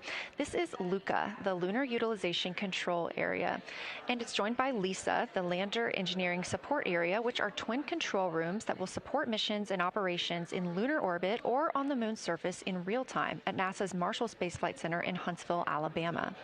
The Luca and Lisa are right next to each other and just a short walk away from the SLS Engineering Support Center, which is used during launch, and the POIC, where science on the International Space Station is monitored. Luca primarily supports Artemis science operations, while Lisa will provide engineering support for landing astronauts on the moon. During this mission, Artemis II, teams in the Luca will use the facility to support first-of-its-kind science operations to better understand the deep space effects of microgravity and radiation on the crew's physiology, immune systems, and ability to complete various tasks. The data from these science operations will inform future crewed flights to the moon. For future crewed missions to the moon, members of the NASA Human Landing System Mission Insights Support Team, a group of engineers, safety leads, flight operations experts, and technical authorities will work in the LISA. There, they will monitor lander systems in real time and be involved in key decision-making processes throughout the mission. Teams are using the LISA during Artemis II to observe mission operations and using the opportunity to inform and prepare for future crewed landings to the moon's surface.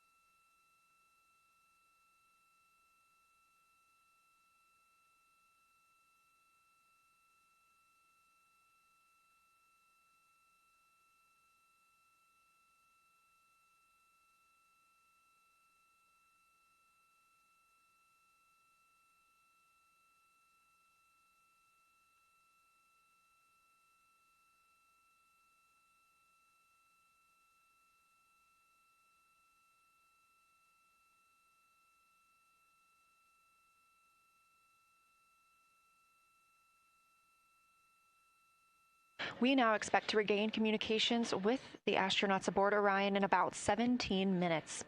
In the meantime, a little overview of how our crew members flying by the lunar far side at an altitude of between 4,000 and 9,000 miles are testing the capabilities of the Orion capsule. Artemis II visualization lead Ernie Wright has simulated views of the flyby using detailed topographic maps of the lunar terrain and photorealistic lighting scenarios. The Artemis II crew members have been using these visualizations to prepare for this historic mission, which is paving the way for future exploration of the moon's surface and beyond. So the most exciting thing to me about Artemis II is just the return to the moon. We haven't been there in 50 years. Human eyes are going to see parts of the moon that haven't been seen by anyone before. It also recommits us to exploring the solar system in a way that we haven't in a long time. And I think it provides an opportunity for younger generations to understand the excitement of doing that kind of exploration. Artemis is our return to the moon after 50 years. The emphasis of Artemis is going to be, first of all, science, but second of all, learning to sustain a presence on another world. First on the moon, but we're hoping that that's a stepping stone to Mars and other destinations in the solar system eventually. Artemis II will be a flyby mission. It's not going to land. We're testing all of the technology that we've created for flying to the moon since Apollo. A lot of systems have been modernized, and we need to make sure that all of those work. The astronauts will be looking out the window at parts of the moon that have never been seen by human eyes before.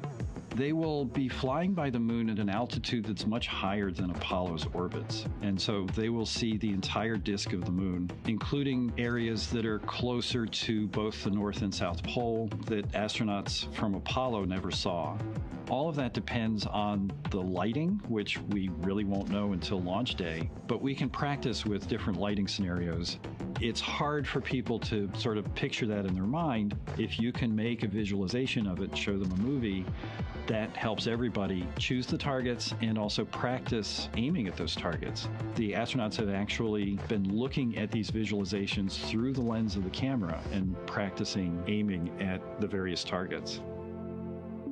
This is a map of the surface of the moon, obviously, but it shows what the Apollo astronauts could see in sunlight while they were in orbit. The brighter parts are the parts that they could see.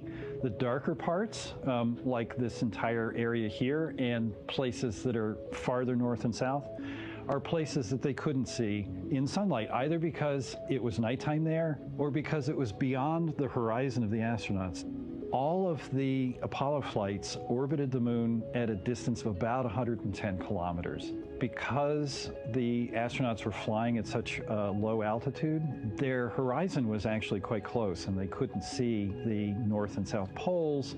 And this whole area over here was not in sunlight at the time. And it includes this amazing impact feature here called Oriental. Oriental is a very large impact feature. It's about 650 kilometers wide. It's got multiple rings. These are rings that form like ripples in a pond from the impact, but of course it's on a huge scale. The middle of Oriental has that sort of dark basalt lava covering it, like the dark spots that we see on the near side. It's one of the biggest ones that's more on the far side than the near. So seeing it with human eyes and sort of picking out features that maybe you don't even see in robotic cameras is an important goal for the mission.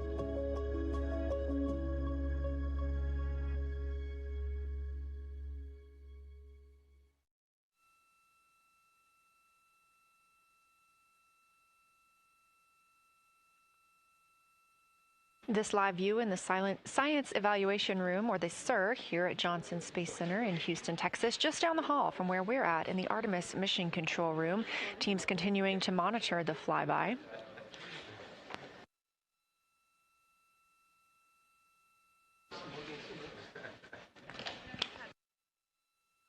The crew continues their observations of the moon, even though they are out of touch with Earth. We expect to hear from them in 12 minutes and 26 seconds. Again, this is approximately 40 minutes loss of signal while they are out of reach of the Deep Space Network. Right now, they are imaging or attempting to image lofted lunar dust. Throughout our coverage, we've talked a lot about the science and engineering behind today's lunar flyby, but we also spoke to the crew about what the moon means to them and how they see its place in human history.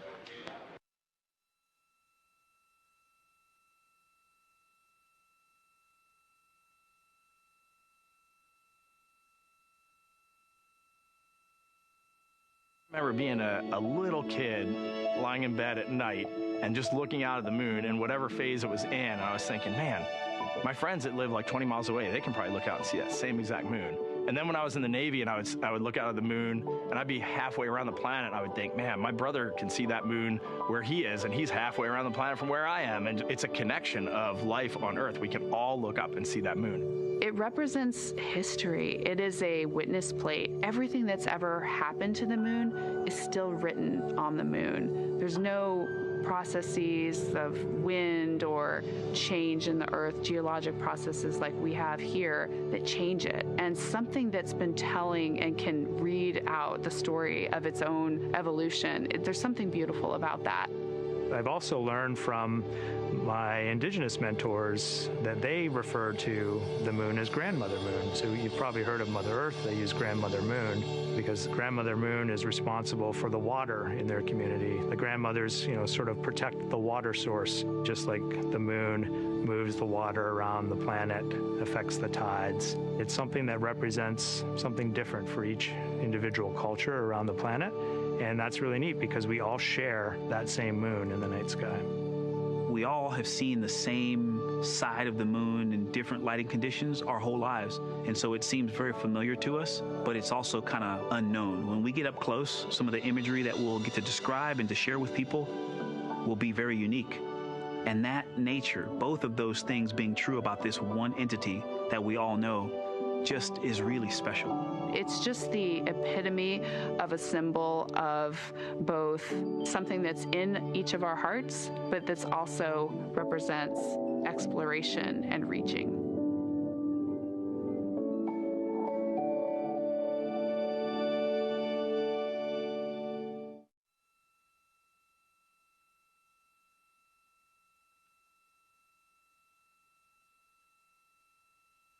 You're looking at a live view inside Artemis Mission Control here at Johnson Space Center in Houston, Texas.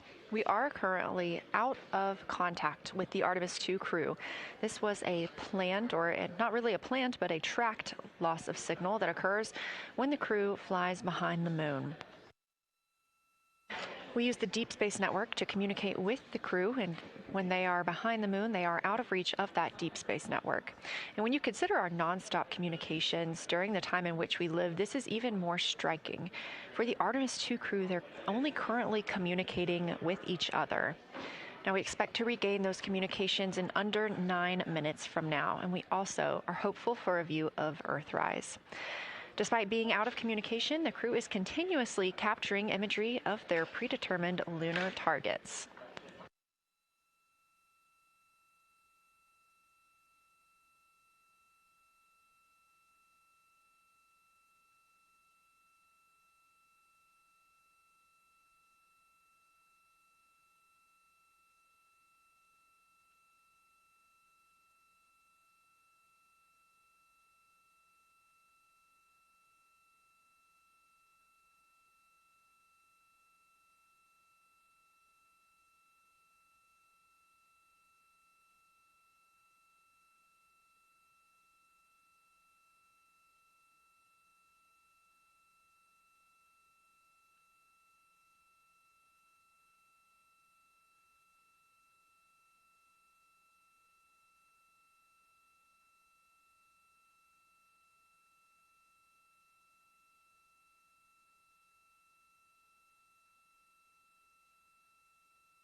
Now about 7 minutes, 25 seconds until we anticipate regaining communications with the Artemis II crew aboard Orion.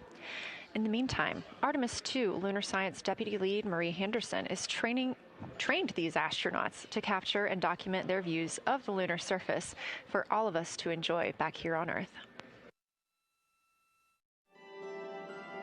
I cannot wait to hear their voices when they get to the far side of the moon and I can hear them talk about seeing the moon out their window. I try to imagine it now and just I tear up thinking about it. Ooh, now I gotta hold on a second.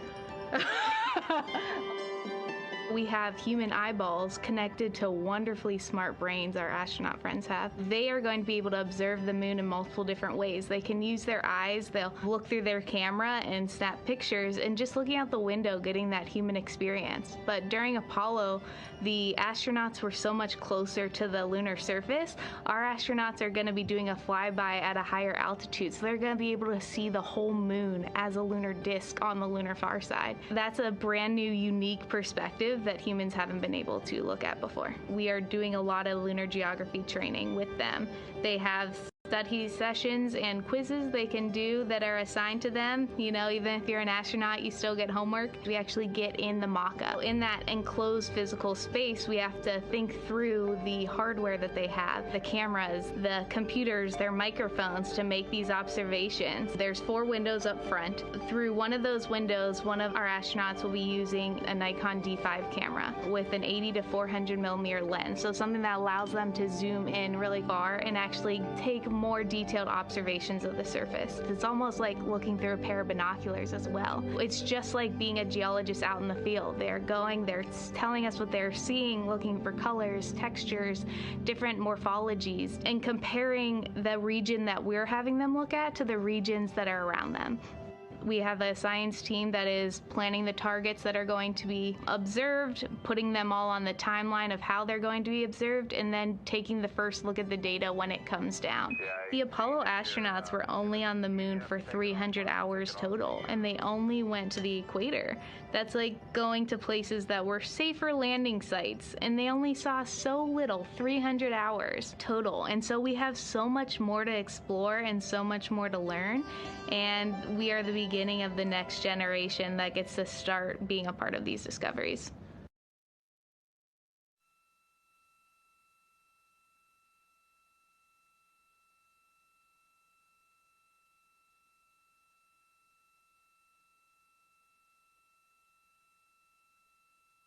We are now 4 minutes and 28 seconds until we expect to regain communications with the astronauts flying aboard Orion on the Artemis II mission. They are now flying behind the moon. While behind the moon at an MET, or mission elapsed time, of 5 days, 25 minutes, and 34 seconds, we expect this was the point in which they made their closest approach, 4,067 statute miles above the lunar surface.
We're live in the Artemis Mission Control Room in Houston, but we are not the only room monitoring today's flyby. As you can see, this is the SIR, the Science Evaluation Room. It's in the same building and just down the hall. It's a multidisciplinary science team supporting the Artemis II crew in real time, including experts in lunar geology, impact cratering, volcanism, polar science, imaging, and visualization. You can see the SIR here. That's the Science Evaluation Room. It's embedded within Mission Control to provide science input during live operations like what we see today. But additionally, the Science Mission Operations Room is a back room that processes data, evaluates imagery, and supports rapid analysis. We also have our science officer, Kelsey Young, here on console today. She's serving as the primary interface between the science team and the flight controllers, ensuring science priorities are represented during mission execution.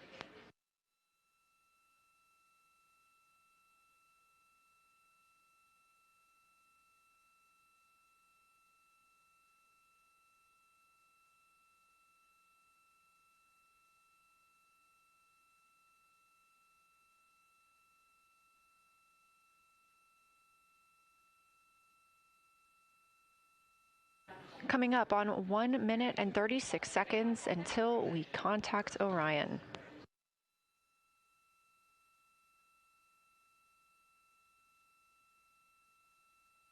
Meanwhile, aboard the spacecraft, the crew has continued executing their lunar flyby tasks. As we discussed earlier today, these activities have been precisely timelined, and this is the fourth of 5 blocks of time during which the crew will be observing the moon from Orion's windows. At this time, pilot Victor Glover and mission specialist Christina Cook are observing the moon at windows 2 and 3. One crew member is in window 2 with a blue shroud over the window, taking photos and using an 80 to 400 millimeter zoom lens, while the other astronaut is in window 3 using their portable computing device, also known as a PCD, to make annotations. And both of those crew members are making audio recordings of what they are seeing. They are wearing headsets connected to their PCDs, and those audio recordings are being sent to the science team tonight. We are not hearing those live. However, we have been hearing quite a lot of great descriptions from the crew who have been serving as the support. Right now, the support team members are Reed Wiseman and Jeremy Hansen. Those team members are providing science sit reps, situation reports, calling down a few times each hour to discuss what they're observing. And even though we're out of contact with them right now, they are still conducting those science sit reps as they'll be available once they come back around the moon. The situation reports include how the crew is positioned, any missed targets, or anything unexpected they saw. They're also including lunar target descriptions, any hardware issues, and their emotions and reactions.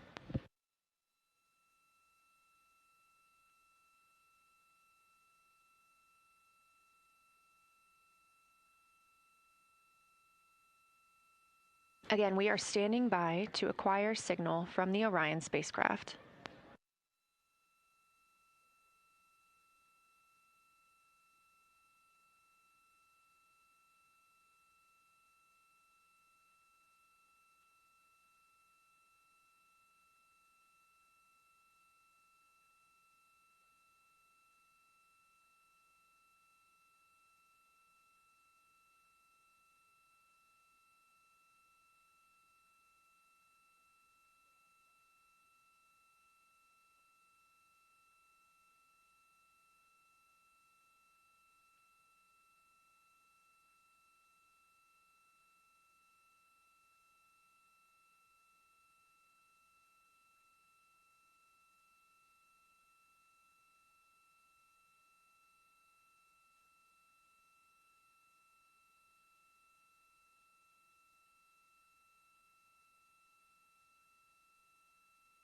We're in the Artemis Mission Control Room at Johnson Space Center, getting our preliminary contact with Orion, that acquisition of signal coming after a 40-minute loss of signal, during which the crew was flying behind the moon, out of contact with anyone on Earth.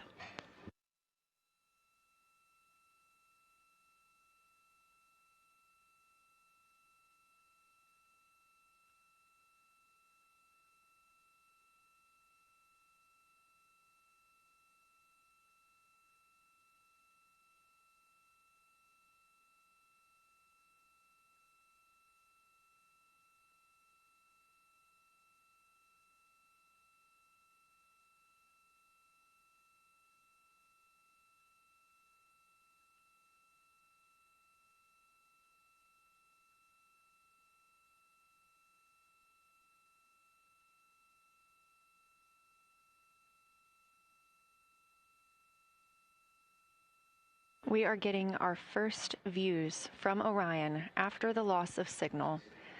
Orion has come back around the other side of the moon, and that little crescent that you see is Earth, over 252,000 miles away.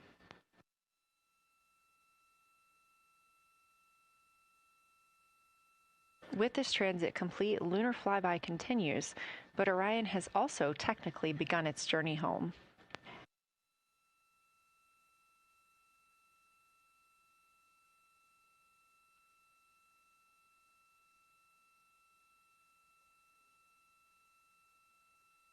Right now, the crew are getting a few moments to enjoy and take photos of Earthrise for themselves, and we expect to contact them shortly. But we do have good signal coming from Orion.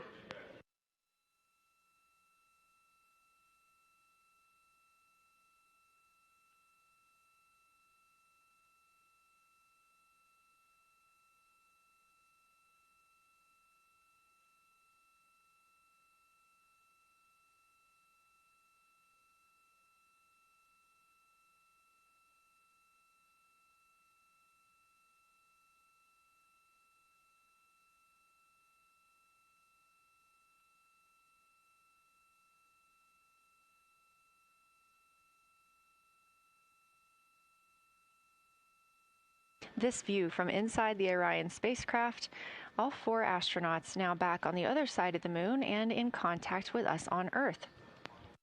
Their tasks for lunar flyby did not stop as they went behind the moon and out of contact with us. We anticipate during that time they were attempting to image some impact flashes, short-lived flashes on the lunar surface, which would be caused by impact bombardment and potentially even lofted lunar dust. Right now, of course, they are getting pictures of Earthrise. After this target, they will get a short observation break. It's about an hour long, actually. Houston, integrity, comm check. Integrity, we have you loud and clear. How many?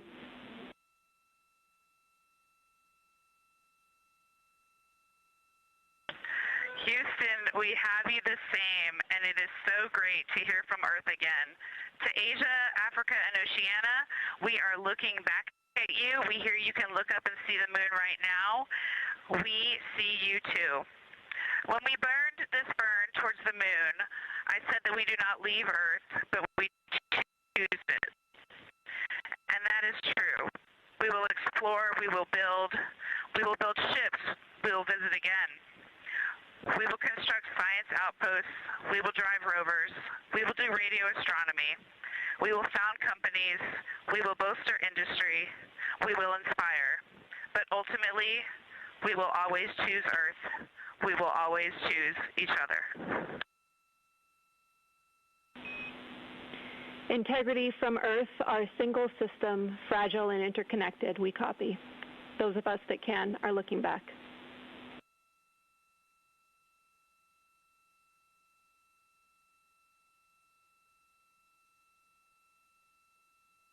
We are happy to say we copy.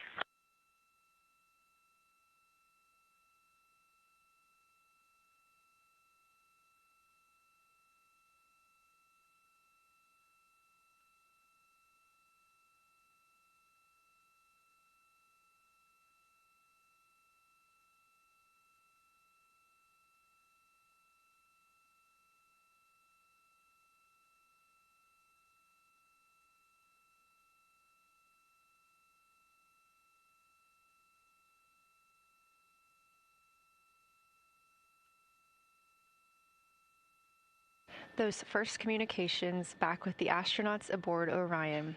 Christina Cook calling back to what she said just before translunar injection burn, that with this burn, we do not leave Earth, we choose it. The translunar injection burn served as not only what put them on this trajectory to fly around the moon, but what also committed them to splashing down in the Pacific Ocean on Flight Day 10.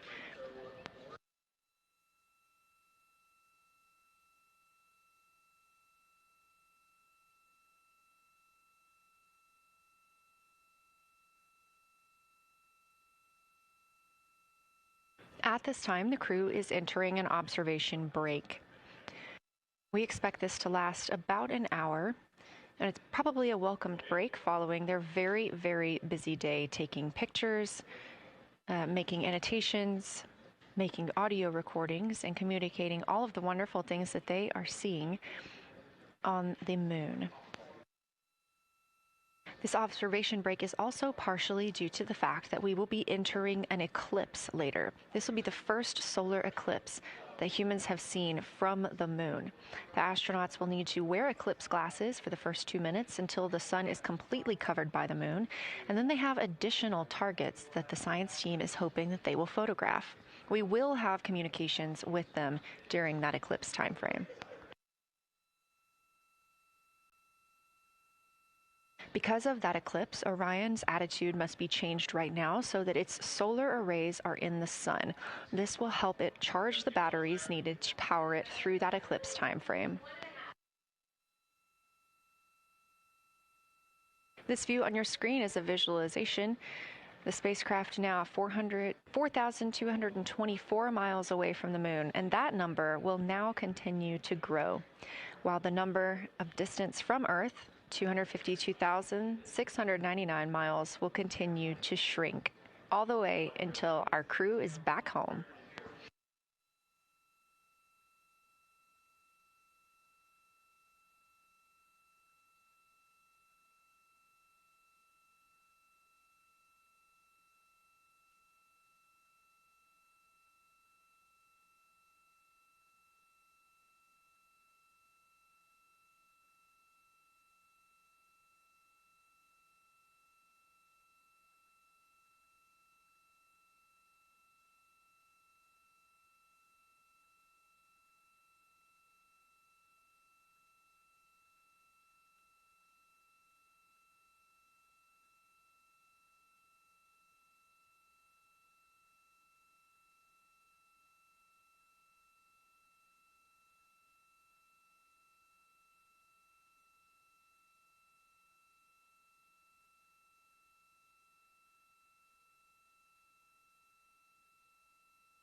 Again, we are MET, mission elapsed time, 5 days and 58 minutes since the launch of Artemis II.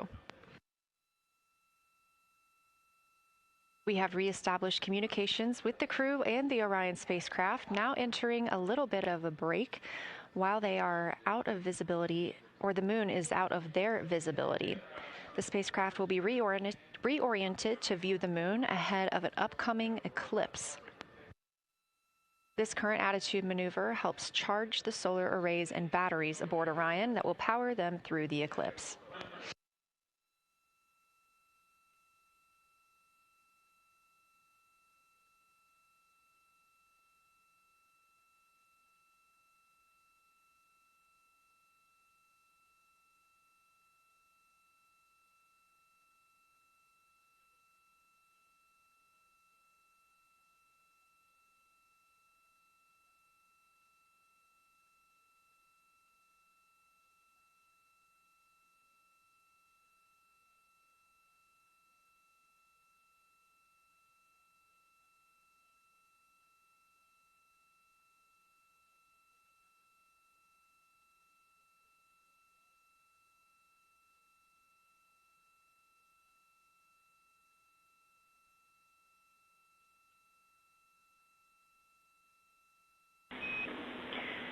Integrity, Houston.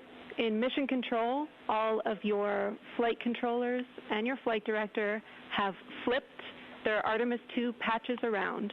We are earthbound and ready to bring you home.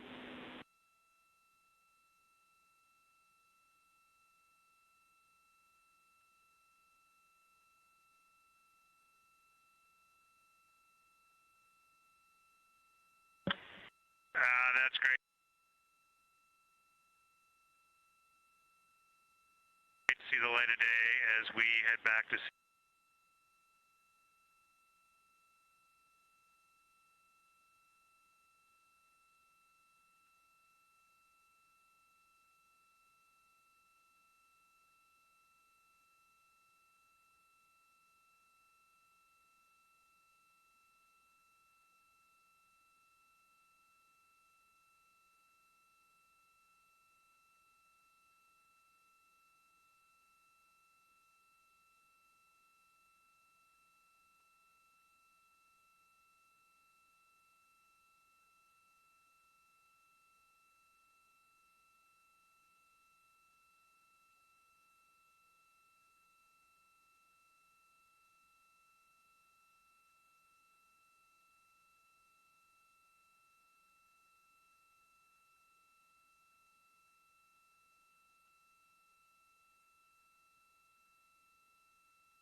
A very special moment just now in Mission Control. Ahead of the crew's flight to Kennedy Space Center and during one of their last sims or simulations here, they visited the Mission Control team in Artemis Mission Control in Houston and brought us each a patch. Everyone in the flight control room has had these on their signifiers at their console. On one side of the patch that you've probably seen is the moon with the Earth behind it. Now that we've passed behind the moon and we are returning home, the flight control team has instructed everyone in the room to switch their patch around so that the Earth is closer and the moon is behind us. We are really looking forward to seeing the Artemis II crew. And the Capcom, Jenny Gibbons, did call that update up to the crew that the flight control team here has turned their patches around as was instructed by the crew during that last sim. And we are counting down the days until they get home. They are now 5 days, 1 hour, and 3 minutes mission elapsed time into the Artemis II mission.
Joining me here in the room, Artemis Mission Control, I have Angela Garcia, Artemis II Science Officer. Thanks for being here, Angela. It is an honor to be here. What a day. Everyone's been buzzing. I can't contain myself. So it's been a really awesome day. So you're sitting on console at the Science Console now. Have you been in the SIR earlier today? There's a lot going on. So I went here first, and then I'm going to go there after. Clear, Houston.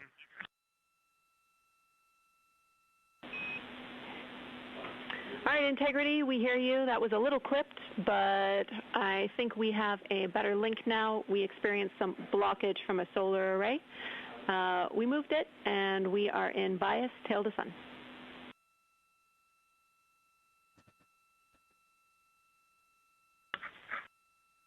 Okay, Houston, you're coming in loud and clear, and copy, we're in bias tail to sun now.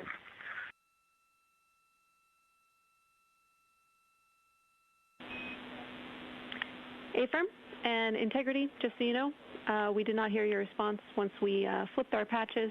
Jeremy, we heard you call down, but you were clipped, and then we briefly lost comm. Glad we're back.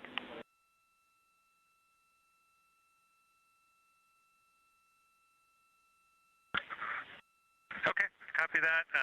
We were just excited that we got to share in that you, the Muir and Mission Control have flipped your patches around, and that side of the patch is getting to see the light of day. Thanks for sharing that with us.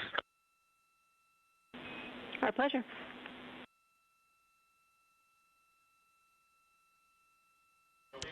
Okay, Angela, so can you tell me a little bit about your role supporting Artemis II and the science preparation for the mission? Yes, so I'm one of the 3 science officers. So Kelsey's been on console all day. I'll take over kind of closer to the end of the day. And then Trevor Graff is on the planning shift. And so it's the 3 of us in this 24-hour cycle supporting the mission. And so the science officer console is a brand new console to Mission Control.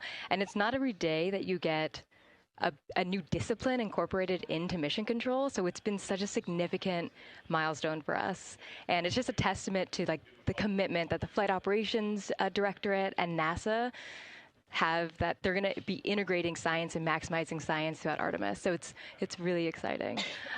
And then the science preparation. So I'm on the operations team, but I'm also on the training team. So all the incredible training and shout-outs that you've gotten today, it warms my heart. It warms everybody's heart in the science evaluation room. I promise you that. But so all the classroom training, the field training, the mission simulations, right? We were part of all of it, and that is what we did to get the crew to be. They are a part of the science team, and they are the forefront, that nice edge, and they're just been doing such a great job today. I know. I imagine that you have to be pretty proud of them. Their reports have been fantastic.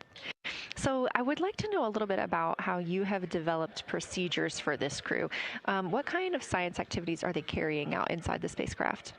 Yeah, so the procedure development has been a unique challenge. I would say the exploration science that we're doing is inherently pretty flexible, and operations is, I'd say, inherently has more structure and rigidity. And so to marry the two and to operationalize the science that we want to get done has been a challenge. But I think we've been able to go through these processes and create good products at the end and have a good plan.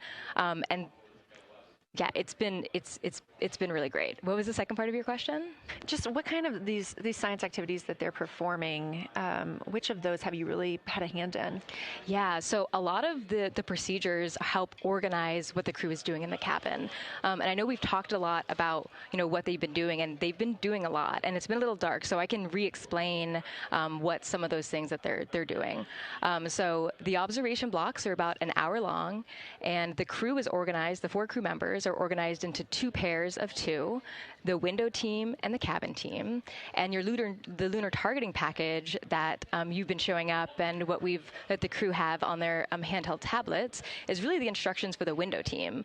So the window team, the 2 crew members are looking out the window. One has the camera with the long lens. One has, they're just looking out the window with their unaided eye, and they're taking these detailed observations. And then halfway in that observation block, they do the window team position position swap. So that's what you've been, what Capcom's been calling out, and they'll switch positions. So each crew member has a chance to have that long lens, and then that's just what the window team is doing. There's also the cabin team where they also have duties that they're doing. We're asking a lot of the crew in this time, and then the cabin team, they have the interior camera, and they're taking images inside the cabin.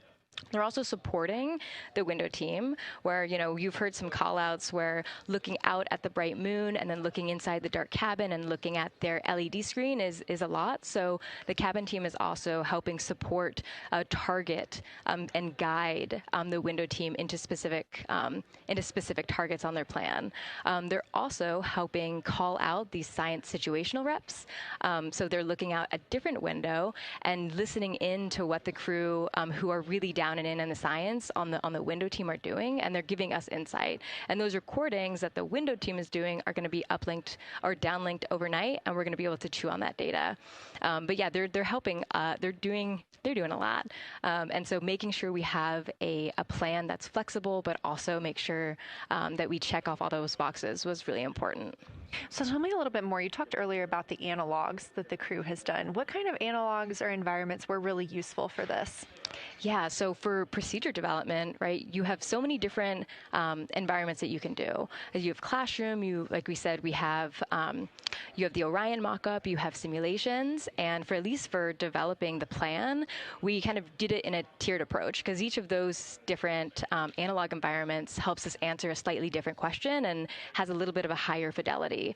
So we would start with the classroom. So we would we would just get into a classroom, we would put all the hardware on the table, and then we'd almost role play of like, you be Victor, you be Reed, you be Jeremy, and I'll be Christina, and like, let's just do the plan how we think we should do it. Write that down, and then just keep iterating on that, and then Integrity Houston for a tag up pre-forward link LOS in place of the Flight Director Conference.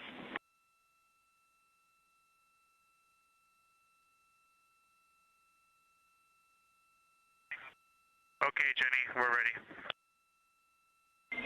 All right, crew, I'm going to roll through a couple of topics here. The first two are for timeline.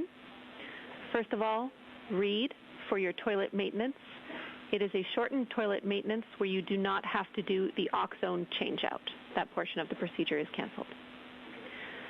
Victor, you have an HHP stop activity on your timeline. We need you to perform that as scheduled for bandwidth reasons. For your next portion of the flyby, in particular the eclipse, we want to remind you that you can take off the eclipse glasses when the sun sets and you are simply looking at the corona.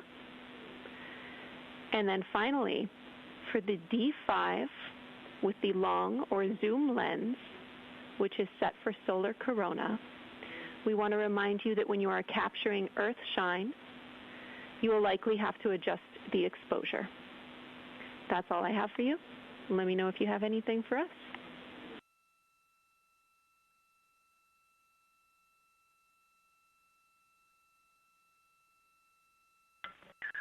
Okay, Houston, we copy all. Thanks for those words, Jenny.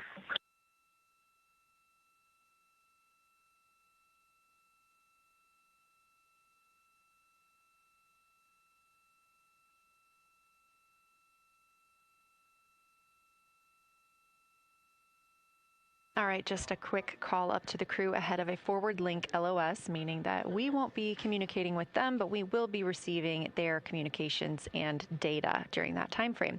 So, Angela, we were talking about analog environments. You were telling me about the classroom and getting in there and pretending who's Victor, who's Reed.